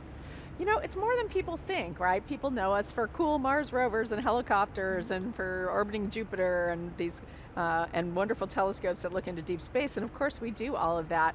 But in fact, with the launch of SWOT, we now have 15 Earth science missions currently operating, either dedicated missions or big instruments on other missions. So we've got a lot of eyes on Earth at JPL. And the thing about them is, whenever we do something at JPL, we want it to be technologically advanced. So we're always the ones trying to really push the boundaries of what's possible, and that's really what SWOT's going to do. It's a whole new way of measuring Earth's water, and we always want to be pushing the boundaries of innovation. With all those 15 missions, now we've got about 7 more that we're working on that we'll be launching in the next few years. So a lot more Earth science work ahead of us. So what are those next 7 missions that you mentioned, Lori? What's in the pipeline? Yeah, so there's 4 of them are going to launch in the next couple of years. So the first 3 are fairly small, actually, small missions that have kind of focused objectives, but really important things like looking at aerosols, particles in the air, working with actually local medical professionals in cities to try and understand the impact of aerosols on health. What a really interesting idea, right? We have a mission that's going to be looking at the heat at the poles of the Earth to try and understand better sort of the thermal environment there, so that as we the poles really help drive circulation and climate change, and so understanding that environment is really, really important. And the third one is actually going to work on methane super emitters, one of the most powerful greenhouse gases. We're going to be detecting it with greater sensitivity than ever from space, so that we can actually mitigate methane emissions, which is super exciting. So those are all three kind of small ones. But the next really big Earth science mission, sort of on the scale of SWOT, is a mission called NISAR, which is a collaboration, NASA's first major collaboration with the Indian Space Agency. So exciting. And if SWOT is focused on water, NISAR is focused on land. It's really going to be a mission that's going to teach us help us sense and detect changes in land that are affiliated with things like earthquakes and volcanoes. Oh, I so wish it was up there right now as Mauna Loa is erupting. But it's going to help us see those things better from space. It's going to help us understand vegetation all across the land and many, many other applications that are going to be so valuable to folks. So we've got the water covered with SWOT, and we'll have the land covered with NISAR. Gloria, that sounds like so many great missions ahead. Yes. Thank you so much for joining us Absolutely. today. When LSP selects a rocket for a mission, they have to take into account just how hot it gets. Jasmine spoke with a thermal engineer about protecting the precious cargo. Joining us now is Dave Purick. He is the lead thermal engineer from Launch Services Program for the SWOT mission. Thank you so much for being here, Dave. Well, thank you for having me. It's a pleasure being here and talking a little bit about what we've been doing from SWOT from the thermal perspective. Awesome, very exciting. So you focus on integrated thermal analysis, a big term. Can you break that down for us? Absolutely. So an integrated thermal analysis is just like it sounds. You're integrating different entities, and in this case, we're integrating a second stage launch vehicle model and a unique spacecraft along with the interface that connects the two, like your payload adapters and your isolation systems, and seeing how they interact with each other and making sure that one doesn't adversely affect the other. Right, so you're really kind of protecting the spacecraft from the rocket and vice versa. Absolutely. And so as part of an integrated thermal analysis, we're really running mathematical models to make temperature predictions on launch vehicles and spacecrafts. And so what that entails is, as a thermal engineer, you're really worried about three different modes of heat transfer: radiation, conduction, and convection. So convection is, think of when you're outside and the wind is blowing, that's convection.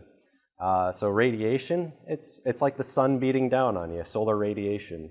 And then conduction is kind of like taking a coat hanger, unraveling it, holding a lighter up to one end, and then the heat will transverse down through that little coat hanger, and that's conduction through materials. Right, a really good explanation of something complex there. I understand there's different challenges that could happen along the way too. Can you tell us what was unique or challenging about working on the SWOT mission? Yeah, so when we're doing any of these assessments, the three main modes of heat transfer that I just mentioned, well, once you're in the vacuum of space, one of them goes away because you no longer have convection. You're in vacuum, and so for SWOT in particularly, we had to face some modeling conversion challenges. We are working with our European counterparts in CNES and Thales, and they threw us a curveball pretty early on, and we didn't necessarily know what one of their software packages were, so we used a lot of really good teamwork and collaboration throughout the agency, and not just Kennedy Space Center and JPL, but we leveraged our resources up at Goddard Space Flight Center, who has done some of these conversions before. And that's just the type of community and teamwork that our niche little area of analysis has grown over the years. Dave Purick, thank you so much for joining us. Well, thank you for having me. I appreciate it. Absolutely. Back to you. We are nearing spacecraft separation. Let's go back to our commentators, Megan and Denton. Yeah, we're about 51 minutes after launch, and now we are awaiting spacecraft separation. So SWOT, the spacecraft separating from Falcon 9's second stage. Yes, and that'll occur as we get closer to the Hartebeek Stock Ground Station. And now we see a good video there of the SWOT spacecraft looking up, and then there's another cycling through of the MVAC engine. So yeah, once we get to the point where we separation occur, hopefully we'll get a good video of that. And now there's a slight chance we may get acquisition of signal from the spacecraft at that point in time, but that's not the primary opportunity to get it. Sure. So you see the telemetry data right there, stage 2, just at the tip of South Africa. You were mentioning a ground station there. It's because when the spacecraft separates from the Falcon 9 second stage, we want to make sure we know where it is, and we do that by using the ground station, Correct. right? Yeah, and the ground station is what is capturing the video that you're seeing here, as well as the telemetry coming from the vehicle. So that's how the team down on the ground is able to see everything in the, that's happening in the data and actually get the video as well. So you see the SWOT spacecraft there. SWOT stands for Surface Water and Ocean Topography, and is a joint mission by NASA and CNES, France's space agency. They had contributions from both the Canadian and UK space agencies. Yep, and once separation occurs... SWOT payload, separation confirmed. There you and go. we got good video. And we're hearing some cheering here at the Mission Directors Center at Vandenberg Space Force Base. I'm sure the spacecraft team for CNES is also cheering in their Mission Control Center. You see the spacecraft floating away right now from the second stage. And at this point, the launch vehicle's job is done. So the second stage will just basically kind of back off, move away from the spacecraft, and kind of take itself out of orbit, just so we don't have any junk floating around after it's completed this mission. Now, it's just so great to see all this live video. I'm still just watching it amazed, you know, just to see it. And this is a moment that so many people have been waiting for, Yeah, right? absolutely. As we mentioned before, a lot of these people have been working this mission for 20 years. Right. And now we getting a good view of, you can kind of see the sun there from the view of the second stage, looking at SWOT floating away, and you kind of see the sun coming into view there. It's an awesome sight to see. Now, as a member of NASA's Launch Services Program, Denton, how does it feel to be part of a program that facilitates so much great science like SWOT? I mean, it's always exciting to see that, you know, we kind of play a role in helping enable a lot of the science that these spacecrafts provide for us, and that, you know, help us in our daily lives. And it's kind of, and sitting here on console is kind of, you know, it's exciting and nervousness at the same time. You're excited that, you know, you get into this point in the mission and you actually get to see this launch and to see the spacecraft go on its journey. And it's nervous at the same time because you want to make sure everything goes right. And the team and the engineering team has done a tremendous job of making sure that this mission has been successful. And so we were saying again, the next step, right, is the team confirming a signal with the spacecraft. Oh, here, this is a shot of the CNES team. Again, this is a joint mission between NASA and CNES, France's space agency. So I'm sure everyone there was cheering the same that they were here at the Mission Directors Center once we saw the spacecraft float away. Yeah, and hopefully we'll hear from the team in France that they've acquired signal from the spacecraft, and we'll be looking to hear that coming up soon, hopefully soon. Yeah, the first full pass for signal is slated for T plus 1 hour and 18 minutes. You did mention that we might get some initial data around this time, but really what the team is marching towards is that 1 hour, 18 minutes. That's when we really want to confirm signal, meaning that the spacecraft is healthy and it's where we want it to be. Yeah, and that's an important step in this whole process. Is you know, after the ride, it's kind of, you know, like you ride on a roller coaster, and you know, you want to make sure after you get off, you got all your belongings, everything's looking good, and that's essentially what it is. Where we waiting to kind of hear confirmation that the team in France is able to communicate to the satellite, make sure everything's good, and everything went well with the ride. Okay, so we got a couple of minutes to wait for that acquisition of signal. So until then, we'll send it back to Raquel and Nadia. Thank you, Megan and Denton. We have some more questions to get to. The first is from a student who has a question, and her name is Micaela. Hello, my name is Micaela, and I have 2 questions for you today. One is, how long will this mission take? And number 2 is, what is the range of accuracy with this technology? Thank you. Some great questions there. Yes, Micaela looks like a future engineer with a very smart question. So Micaela, the prime mission timeline is 3 years, And our targeted accuracy for ocean heights is about a centimeter accuracy for smaller features, less than 1,000 kilometers. And for larger features, which we're going to use our other non-carrying altimeter, we're shooting about 3 centimeter accuracy and about 10 centimeters for inland waters. So great questions, Michaela. Yes, an engineering career in her future. Yep. We also have some more social media questions to get to. Let's take a look at the first one. When will SWOT data be publicly released? We'd have a first look at the data about nominally fall 2023. This is where we are inviting our science community, Raquel, to help NASA to validate and take a first look at the data. We call it a pre-validated data sets. So don't write your Nature papers yet. Okay. But fully validated data are expected to be around the spring timeframe 2024. Okay. And we have another question coming in here on social media. Alessandra asks, what will be the probe's data processing centers? So the major processing data would be our French partners, and then data would be downlinked to JPL and back. So this is, again, a team effort. Yeah, showing off that international collaboration. Exactly. Let's get to our next social media question.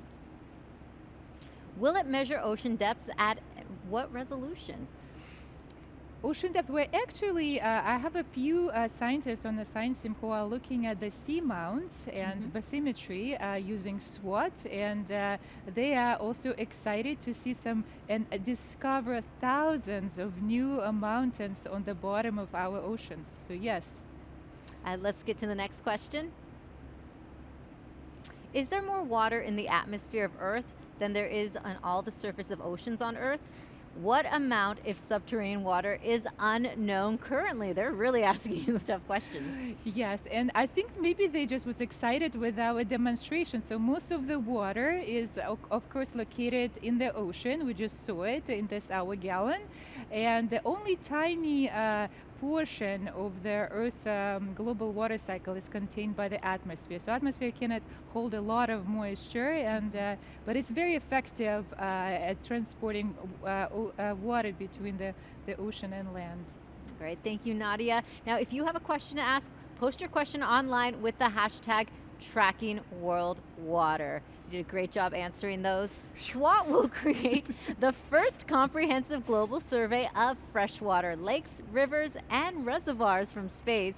Let's go to Jasmine live at the Hawk's Nest, who is with a scientist eager to use the new data. Thanks, Raquel. Yes, joining me now is Tamlin Pavelski, the SWOT Hydrology Science Lead. Thank you for being here. Oh, my pleasure.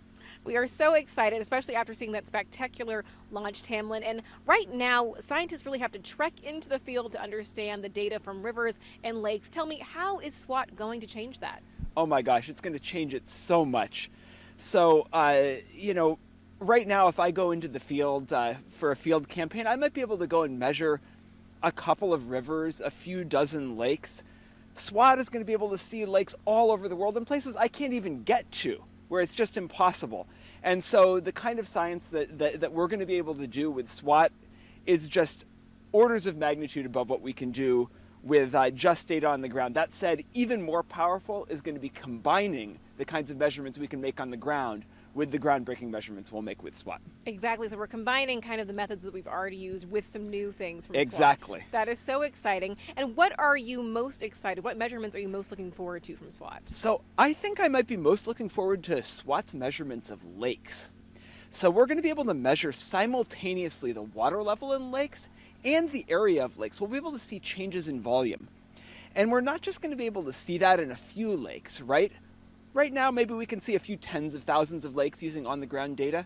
With SWOT, we're going to see millions. So it's like going to a more powerful telescope where suddenly all these new stars appear. Right, and when you say that figure millions, I mean, that's so hard to even picture, but it's really, really exciting. And how is SWOT going to help us understand how water moves worldwide? I mean, this is a global view. Yeah, so I think a lot of us start learning about the water cycle really early on, in elementary school or middle school maybe. And that's because it's so fundamental to how our planet works, and water is a precious resource for us. And SWOT is going to tell us about one of the most critical parts of the water cycle, which is surface water, right? So we have evaporation, right, off of the ocean and off the land. We have precipitation coming down. SWOT is going to help us put real numbers on how the amount of water flowing through rivers is changing over time and how climate change is affecting that. Right. That is so exciting to see how this is all working together. Tamlin, thank you so much for being here. Oh, my pleasure. Awesome. Raquel, back to you. Thank you. SWOT is going to measure how much water is on Earth, but also how it moves. We actually don't know the extent of some of the science that this is going to produce. That's and right. I'd like to introduce you to Christine Gabarra. She's a mechanical engineer inspiring future generations.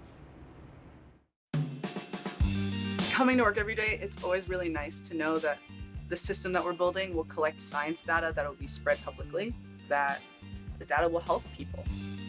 Hi, my name is Christine Jabara, and I'm an integration test engineer at JPL.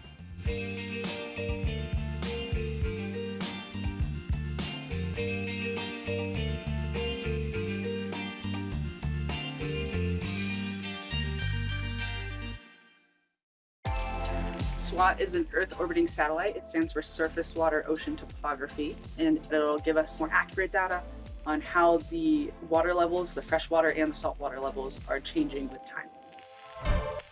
The day-to-day varies a lot. We're usually either setting up for a test, testing, breaking down from a test, or moving the spacecraft. The coolest parts of SWOT to me are the engineering bits that are slightly extreme.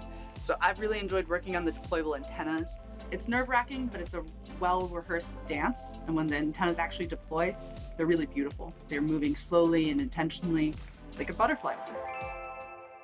I grew up in Houston, Texas. I was very lucky to be part of the Girl Scout sailing program, where they taught us not only how to sail, but they taught us the very basics of aerodynamics and how the sailboat worked. I became an aerospace engineer because of that program. The ability to say, oh, I know how this works, and then going to implement it in like a way that was fun and exciting was really rewarding. If I were to tell a little girl how to get into engineering, I would tell her just to get started in whatever way feels exciting and natural. It gets a lot easier once you just get started and start tinkering with things and building whatever excites you.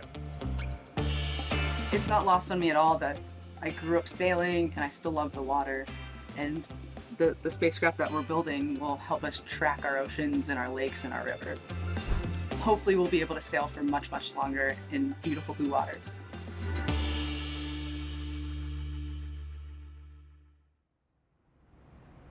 SWOT is a joint mission between NASA and CNES with contributions from the Canadian and UK space agencies.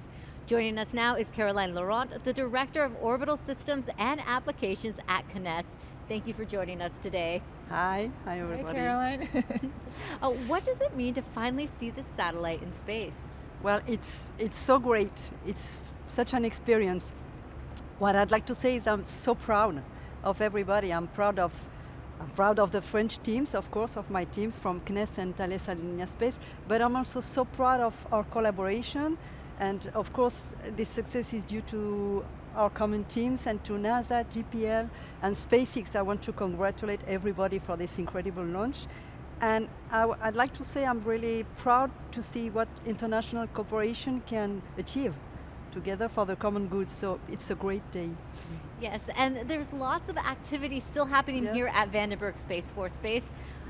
What is happening over at CNES in the main control center at France right at this moment? Okay, so in Toulouse we have the main control center and we have ground stations all over the world. So first the satellite has an autonomous maneuver for an hour and a half, and we'll have the solar panels, which is the main important thing happening, which will be deployed. But then they will take fully control of the satellite in 1 hour and a half, probably from Sweden or South Africa. And during that hour and a half, although the satellite is on an automatic mission, it will send information so the people can start having them. And so there are people that will be 24 hours a day working, starting from now through Christmas, and everybody, I want to congratulate them, of course. Mm-hmm. And then they will start deploying the antennas in a few days, and once it's fully in orbit, they will start switching on the payload and start receiving. Then the calibration and validation will start, and then they will start receiving all the data, and they will in the end get 8 terabits of data everywhere that every day that will be that will flow down through all the over the world stations. And that's it. But right now, they're all ready to get the first pings of the satellite and send the first orders within an hour. Thanks, Caroline. So as we start a new altimetry era with SWOT, when you reflect back, what do you think of SWOT as building on a legacy of NASA and CNES altimetry friendship? Can you comment on that? Yes, it's been an incredible journey, starting more than 40 years ago. And I'd say the main event was the launch of TOPEX Poseidon in the summer of 1992, which was the first altimetric mission. Then there were all the JSON's missions. And of course, SWOT is a breakthrough because now we're going to monitor water. And before that, we were only surveying the oceans.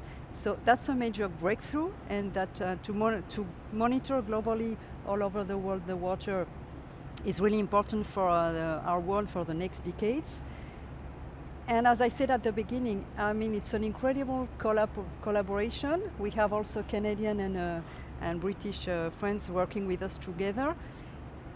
And it's good to see what we can achieve together, and it's such an incredible collaboration. So right now, I'm expecting us to exploit SWOT and to have a lot of years of tremendous data with SWOT, but I'd like to think already of future missions that we could build together because it's been a great collaboration.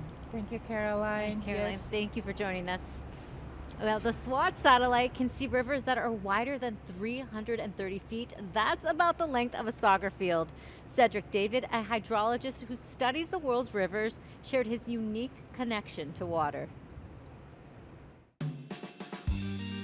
There is something about the environment that's just incredibly cool. A lot of what we do as scientists is we're just curious. And so anybody who's a curious person ought to be a scientist, in my opinion. You can think of the world's rivers as Earth's arteries because they're essential to life. I'm Cedric David, and I study the world's rivers.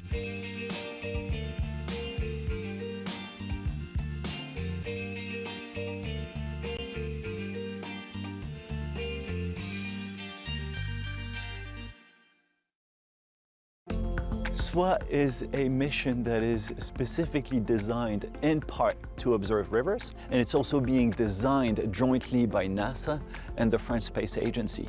I was born in France, but I've lived in the US for 18 years now, and I study rivers. So SWOT is a little bit of a match made in heaven for me. The kind of science that I'm interested in is trying to understand how much water flows down the rivers of the world, and SWOT will be able to make one such measurement for all of the largest rivers of the world. So we'll be able to get a global, unified picture of surface waters from space. This in itself will be a scientific revolution. I think that's going to have a big impact on water management. I like to say that water is my friend. Water is my happy place. I was born with a physical disability that affected both of my legs. Being able to walk now was not a done deal at birth, and it still involves a significant amount of discomfort and is a constant reminder of having been born different. For as long as I can remember, water has been the only place where I felt comfortable, where I felt normal, where I felt like I could do things like everybody else. When I get in the water, it's just like, I mean, you're floating. When you're floating, it's just like all the pain goes away. As a kid, my parents would take my brother and I all the time to jump in the Mediterranean. But to this day, we still do it on New Year's Day every year. Planning for future generations requires us understanding how much water we have. And SWOT will be able to provide that global view of the world's fresh waters. And in my opinion, it might very well become the key that unlocks surface water observations around the world and unleashes surface water management. So it might help us make sure that everybody gets access to fresh water. Now more than ever, it's important to recognize that water connects us all, and it might be the one thing that unites us all.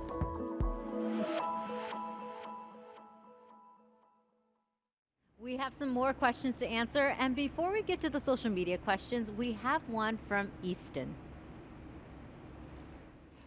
Hello, my name name is Easton. I'm 6 years old and I'm from Wayne, Indiana. And I have a question for you. Can you see SWOT from our planet? That's a good question, Easton. Well, SWOT is relatively small compared to other celestial bodies, and it's not as bright as, say, Moon. It's about 500 miles above the Earth's surface. But maybe with a pair of good binoculars, far away from major cities on a particularly night sky, you can spot SWOT from Indiana, where you live. Invest in some binoculars there. We also have social media questions coming in, so let's get to the first one. Let's see, Elaine, will SWOT measure ice fields, glaciers, and snowpack, or just liquid water? So the primary focus for SWOT is ice-free water, but we do have a couple of scientists who are interested to use SWOT measurements for the height of sea ice as well. Good question. Yeah, let's get to the next one. What will happen to the probe after the mission? So I presume it's the carrier instrument. It will stay on the satellite and do its job until we're done. We'll keep going. All right, we have another question coming up. Hi everyone at NASA. SWOT, our bodies are 70% water, and then we cremate the deceased. Does that water go into the atmosphere and then the land and the sea? They're really getting into details, or get rained back onto land. Also, is the SWOT mission measuring the depth of water to calculate the volume? So we could calculate the volume by knowing the slope of the water and its height. So that's one of the measurements that we're targeting. And knowing the volume and height is really a very dynamic variable, Raquel. It can also tell us how the water moves and how it moves different quantities with it, quantities like heat or energy or plastic or pollution. So it's a very dynamic and rich quantity to deal with. Lots of variables. Yep. Next question. How will SWOT satellite help in our fight against climate change? In many ways. Let me start with the oceans. Ocean is known to absorb most of the global warming that we've accumulated over the past few years. And as we expect ocean continue taking it for the team, Team Earth, what's really interesting question, Raquel, is would it continue to absorb heat, or will reach the tipping point when the efficiency of the Earth oceans is decreasing and all of this heat will be kicked back. So by observing a range of energetics with SWOT, like on a range of frequencies, will really answer this one of the most critical questions of our time, of what happens with our planet as it warms, as well as with our water resources that are impacted by the climate change. Questions like, will population have enough water to survive, or maybe it will have too much water that will impact its livelihood on land. So a range of questions we are looking to answer with SWOT mission. Truly critical questions Truly as well. Critical, yes. Thank you, Nadia, and thank you for all your questions today. We are about 1 hour after launch. Commentators Megan and Denton are with us again. Yeah, back here at the Mission Director Center, where you can actually see some people behind us celebrating because, again, the spacecraft separated a little bit ago, and now we are awaiting acquisition of signal with the spacecraft. But I do want to point out that a few minutes ago, the spacecraft team did confirm that they did get initial data from the spacecraft already, right? Yeah, and we, as we mentioned, there was a chance that shortly after separation we could get some data, and they did confirm they did receive some telemetry, and it's just a subset of the full suite of telemetry that we expect to get here in a couple of minutes. So it was just a small subset, just to confirm they can communicate with the spacecraft, which is great, which means the spacecraft is doing well. Okay, so yes, we're awaiting that full acquisition of signal in about 2 minutes. So when we get that full acquisition of signal, what kind of data are we talking about? Yeah, and so it's the full suite of data. It's the the spacecraft reporting, okay, our instruments are looking good, all the subsystems are working correctly, and that's the type of data we're expecting to get from during this initial this primary pass here in a couple of minutes, and just to make sure that everything's working correctly and they did well during the ride. And you did mention the instruments. Obviously, there's a number of different instruments on the SWOT spacecraft, so you will get data about each of the instruments as well? Yep, and they'll be able to confirm all is working well, and that's what we expect to see. And that's one of the keys of this whole mission, is to make sure, hey, everything that's on board of the spacecraft is working well, because we really wanted to be able to execute their mission, which, as you know, we've heard throughout the night that how critical this mission is. Okay, and again, the team is targeting T plus 1 hour and 18 minutes and 20 seconds, so about a minute from now. That is what they're targeting for acquisition of signal, but really that milestone isn't as hard as other milestones, right? Yeah, and it's based on where the spacecraft is, how the launch was, and also impacted by atmospheric conditions. Because if you think about, like when you shine in a flashlight on something, and you would have like this cone, and basically the ground station is essentially looking up to the sky and looking at roundabout where the spacecraft is. So when the spacecraft comes into range, that's when we'll actually start to get data and be able to communicate to it. So it's not exact, and because again there is a target, so it may be off a few seconds here and there, but we're expecting to get good confirmation of that coming up soon. Okay, and that ground station, we're hitting one in Kiruna, Sweden, right? That's the ground station we're hoping to make connection with. Yes, and that's the ground station that the spacecraft is on its way towards right now. And so hopefully here in a few seconds we should hear confirmation that the team was able to get that full suite of information from the spacecraft. And I do want to talk a little bit about the second stage. So obviously it's separated from the spacecraft. The second stage is still out there in orbit, but there's going to be a burn later. That is correct. Yes, so there's a lot of junk floating around space, and that's a big problem that the world is wrestling with right now. And so we want to be good stewards of space. So we want to make sure our second stage is able to deorbit, basically come down and not continue to float around there and be another piece of junk to add to the issue. So it deorbits itself, it moves away from the space, safely moves away from the spacecraft, makes sure that there's no issue. And it basically takes itself down. It'll splash down just southeast of Hawaii in the empty area of the Pacific. Sure. Pausing now for a little bit of chatter that we're hearing among the spacecraft team. Checking to see if they got that acquisition of signal, again with the ground station in Kiruna, Sweden. Yeah, and you're getting a good look at the CNES station there in France.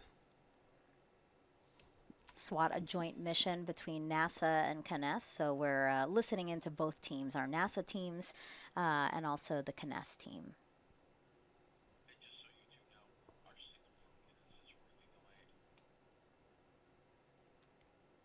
And hopefully we'll see another second round of cheering once they get that full suite of information there. Or at least a huge sigh of relief. But it is already so reassuring that they got that initial. Yes. Absolutely. It's like, hi, I'm here.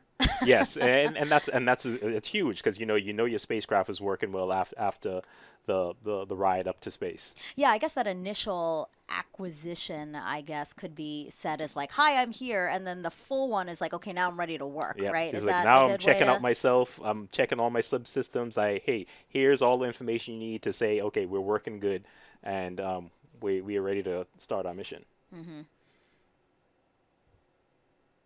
And one good thing about acquisition of signal is there are a number of other ground stations that they could hit over the next couple of hours. This is just that first opportunity. Right. And yeah, there's ground stations little all around the globe. And once we're in range of any of them, we're able to acquire the data from the spacecraft.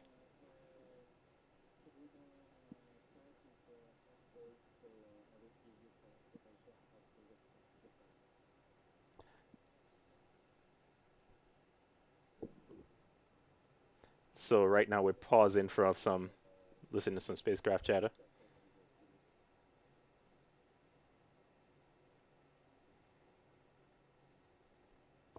So right now we're in range of the Corona ground station.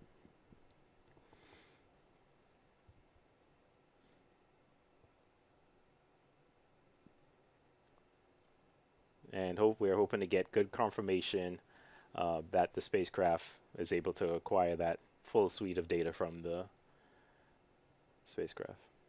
A very important milestone. You know, you launch to get it to where it needs to go and for it to perform correctly. Yes. So this is that step to say, hey, it's performing correctly. Yep. For NASA's LSP program, acquisition of signal is your point of mission success, right? Yes.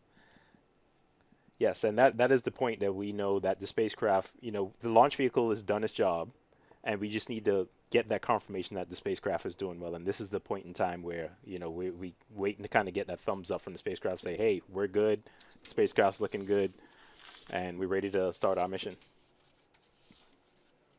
Again, SWOT stands for Surface, Water, and Ocean Topography. It's the first satellite mission to survey nearly all water on the Earth's surface with unprecedented detail and accuracy. Researchers want to understand how water resources are changing, where the water is today, where it's coming from, and where it's going, and what impact those changes will have on local environments, and also how the ocean reacts to and influences climate change. Because I learned from doing research on this mission that Earth's seas absorb more than 90% of the excess heat trapped in the atmosphere by human-caused greenhouse gas emissions. Yeah, and it's so amazing to kind of be a part of Nominal a deorbit. mission that is going to accomplish something that'll affect humanity and help humanity. And we just heard a call out nominal deorbit burn, right? That is correct, and that's basically, as we had mentioned before, the second stage kind of taking itself out of orbit so it doesn't remain a piece of junk floating around in space. And that was basically what we heard. The second stage essentially took itself out of orbit, did a burn to kind of re-enter the Earth's atmosphere and to impact somewhere southeast of Hawaii. Yeah, instead of just floating around there, like you said, space junk is obviously an issue, especially when, you heard us talking about earlier in the broadcast before launch about collision avoidance. Yes, correct. We have to watch and determine whether or not it's safe to fly, considering some of the junk that's flying around out there. Yeah, every satellite and every piece of junk is tracked, and that's something we have to take into account. Anytime we're getting ready to launch, we have to know where all these different pieces of junk are, so we don't fly too close or impact any of these items.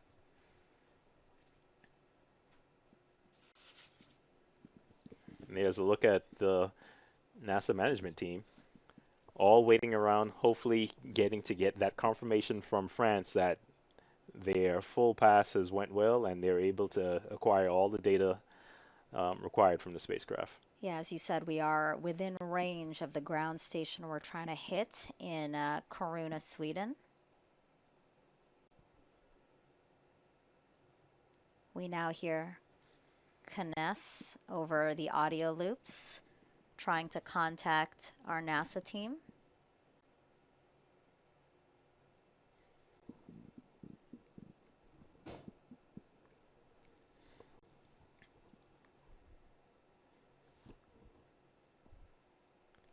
All right, there you go. We are hearing the CNES team confirming to our NASA team that we have acquisition of signal with the SWOT spacecraft. That's fantastic news. And the team has done their full analysis. We're hearing cheering now. And the spacecraft is doing well. So all the instruments are doing well. There you go. And you hear another round of clapping. And you can see it there on the screen. Applause here at the Mission Director Center. I'm sure also in France in CNES's control room. Again, a joint mission between the two agencies, also contributions from the UK and Canadian space agencies, a truly international mission to see what we can do about climate change and what we can do about freshwater management around the world and just improving weather predictions and climate predictions into the future. Yeah, exciting. So therefore, at this point, the launch has been a success. The spacecraft is been healthy, and the team's excited. So you know what that means, Denton? You're off the hook. You're done now. Thank you so much for joining me today and commentating. There isn't another person I would have want to experience the mix of emotions, the potpourri of emotions, if you will, that we experienced today. First, always a little anxious in the countdown, and then thrilled, excited for launch, and then, to be honest, a little surprised for the sonic boost. No, but it was an honor to be here. I'm always excited to work a launch, and this is always an exciting time for the team, and to see the excitement in the room, it's been a pleasure. Yeah, Denton, thank you so much, and I hope we do this again soon. I really appreciate your time. Thank you so much.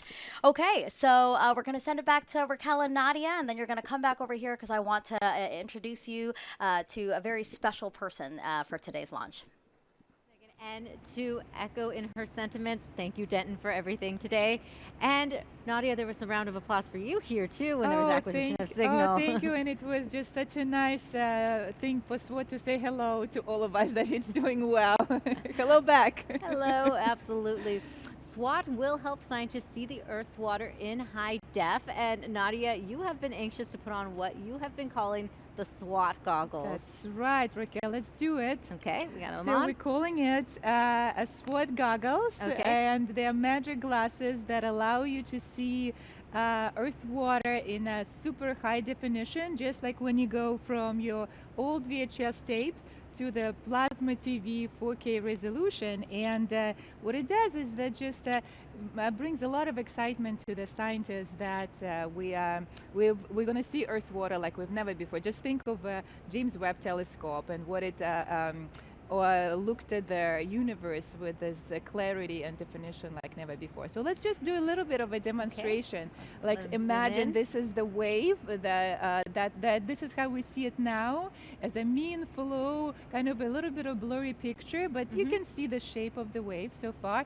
But then as you start putting your glasses on, let me do this again, pretend I'm a SWOT, SWOT Karen instrument, and then you start this tiny features starting revealing in front of your eyes. So we call them, in the ocean we call them 80s, and just like in the atmosphere, we see those tiny swirls in the ocean that are very, think of it as a very effective engines that are constantly pumping heat in and out of the ocean and controlling our climate and weather, fuel, storms and hurricanes, absorb heat and carbon, nutrients, very effective, never stop. And this is what this reveal, the glasses comes into focus. So all in the ocean, or maybe we will see a lake that we've never seen, or a river that we've never gauged, or come close to the coast and see the rising seas that is unfolding in front of ours. So super excited. That's a great way to put and this I'm in losing my voice, from screaming so loud here. Speaking of water and its importance, we need to get you some too in this little break. So Nadia, up until this point, what kind of limitations have researchers faced when it comes to water? Yeah, so I already mentioned, seeing it as high def one, but also seeing it as a global mission, all water one mission. This is really key. So no more, ocean only, land only. We see all water in one mission as we're moving toward integrated Earth science. This is key. So SWOT is really opening a new era of Earth science research. So, and we just welcome a new era, and we watched it live. So very excited. Exactly, it happened in real time. This was a very memorable launch for NASA's LSP launch director, Omar Baez. Megan is with him now to discuss his career milestone. Yeah, as you said, Omar Baez sitting right next to me here. He teamed up with your fellow launch director, Tim Dunn, to launch SWOT today. How did the launch go from your perspective? Oh, the launch was perfect. I I can't find anything wrong with it. The count went really smooth. The weather cooperated. The instrumentation downrange worked fantastic, and the team worked through observations and stuff. TikTok, and we made it to the beginning of the window. Yeah, and you said that you watched the launch from inside, but you did run out to see the booster landing, and that was awesome, you said. Yeah, a lot of people always ask me, you know, you have the luckiest job in the world. You get to see all these launches. Yeah, I get to see them through a TV set. But this time, I took the opportunity to go outside after it launched and actually watch the booster land, and that was spectacular. And with the weather today here in California. Yeah, that's cool. So, counting SWOT, how many missions have you had as launch director with NASA's Launch Services Program? Oh boy, counting SWOT. So it's easier if I look at how many countdowns I've been through. Okay. And I could say it's north of 300. Oh my gosh. And that's in my career. I've been doing this for going on 33 years. And we're taking a trip down memory lane because SWOT is your last mission before you retire. That's right. So how was today knowing the finality of it? It was cool. I was relaxed, and I'm gonna miss it, but it's time for me to go and move on to other stuff. So yeah, I'm gonna miss it. I had one of the best jobs in the world, and I've been doing this particular function for the last 21 years, and I'm telling you, it's the luckiest and nicest position to be in within the LSP program, and I just loved it. And getting back to the numbers, yeah, you know, whenever we do a launch, there's also a rehearsal or a tanking test or whatever. So if I look at countdowns at north of 300, if I look at LSP, well, we did 101, and I was did a majority of them. And as the prime launch director, Tim added it up earlier. It was 41 for me, something like 30 for Chuck DeVal, who retired 6 months ago, and then Tim's done about 21 of them, maybe 22 today after SWOT. You have too much experience. You're not allowed to go. I know you said you're ready. We're not ready to let you go. And actually, we have some of your colleagues. They wanted to surprise you with this video of some of your highlights from your career. And joining us here in the broadcast booth is Omar Baez, NASA Launch Director for today's liftoff. It's another great launch for the Launch Services Program. This one's been a long time in coming, and I'm glad that we were able to get this payload up in orbit and in a safe condition. This is very simple. The simpler you keep it, the better. Exciting, and the team is jubilant from what I can see in the control room. I'm super excited to be launching the last Atlas V from the West Coast. I personally was fortunate to be a part of all the rovers on Mars. Those have a special place in my heart, and it's cool that it's not just us and our nation, it's the whole world going to another world. This is stuff that's good for the global community, so this will be good for all of us. This is a fun launch. In my operational function, this is about as good as it gets. The anxiety level is higher, the adrenaline's flowing, but what a cool way to fly. It's all a team sport, and we're all ready to go. The guys really worked hard through the day yesterday and into the night. But all is going well. Delta performed nominally. Just a perfect flight today, and we're right on. There's a challenge and a penalty that goes with doing these things. And I've seen the team react and overcome all of that. And it makes me very proud. We got off on the first opportunity at 10:02 in the morning. Looked great. The weather cooperated with us, and the upper level winds cooperated with us, so The vehicle was perfect, the spacecraft was perfect, the range instrumentation worked great. Couldn't ask for better. And all stations on the NLMnet, this is the NLM with our final launch readiness poll. Launch vehicle, spacecraft, and range are reporting green. Yes, at this point, that means that we can bring to our conclusion our coverage today. This is Atlas Launch Control. Conclusion. Wow. How are you feeling? A lot of memories there. I can't leave. Yes! That video did what we wanted it to do, which was to convince you to stay. No, that was beautiful. Thanks everybody for putting that together. I know it took some work to do that, and that was beautiful. A lot of memories there.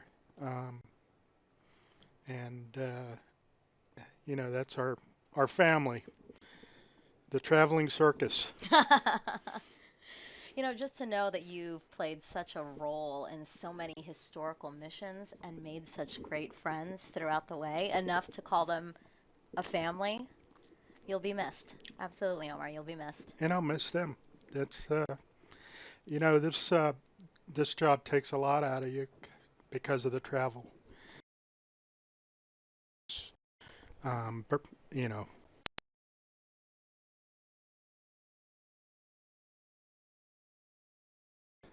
because we're out here doing a launch, or we're out in Kwajalein doing a launch, or I'm in DC or Denver or something. So there's a price you pay for this. It's a very rewarding job, but you know, it's time for me to retire and maybe go do some of those things I missed out on.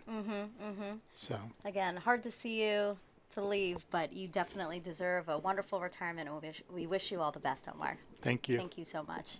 All right, guys, back to you. Omar, congratulations on your retirement again. You will be missed. Now, Nadia, do you have any final thoughts about launch and the SWOT mission? Today was a truly pivotal and defining moment for our Earth-space science industry. We're setting new standards in satellite altimetry that would hopefully maximize our scientific and societal returns. So to my engineering team, thank you. You guys did it. You are our miracle workers. We appreciate it and grateful. And to my science team, well, let's get to work. I cannot wait to see your discoveries for societal benefit. And Raquel, thank you for having me. That was fun. It was fun. Thank you for joining us, Nadia. Now, as a mission scientist, we appreciate all your invaluable insight today. Now, that concludes our launch coverage of SWOT. As we say goodbye from the West Coast, here's one last look at this morning's Falcon 9 launch. For updates on this and future launches, check out blogs.nasa.gov/SWOT and the NASA newsletter. Thanks for watching.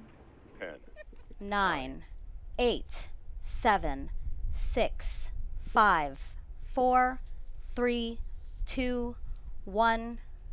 Engine ignition and liftoff. Liftoff of SWOT, our first global survey of Earth's surface water to study how this ever-changing resource affects our climate.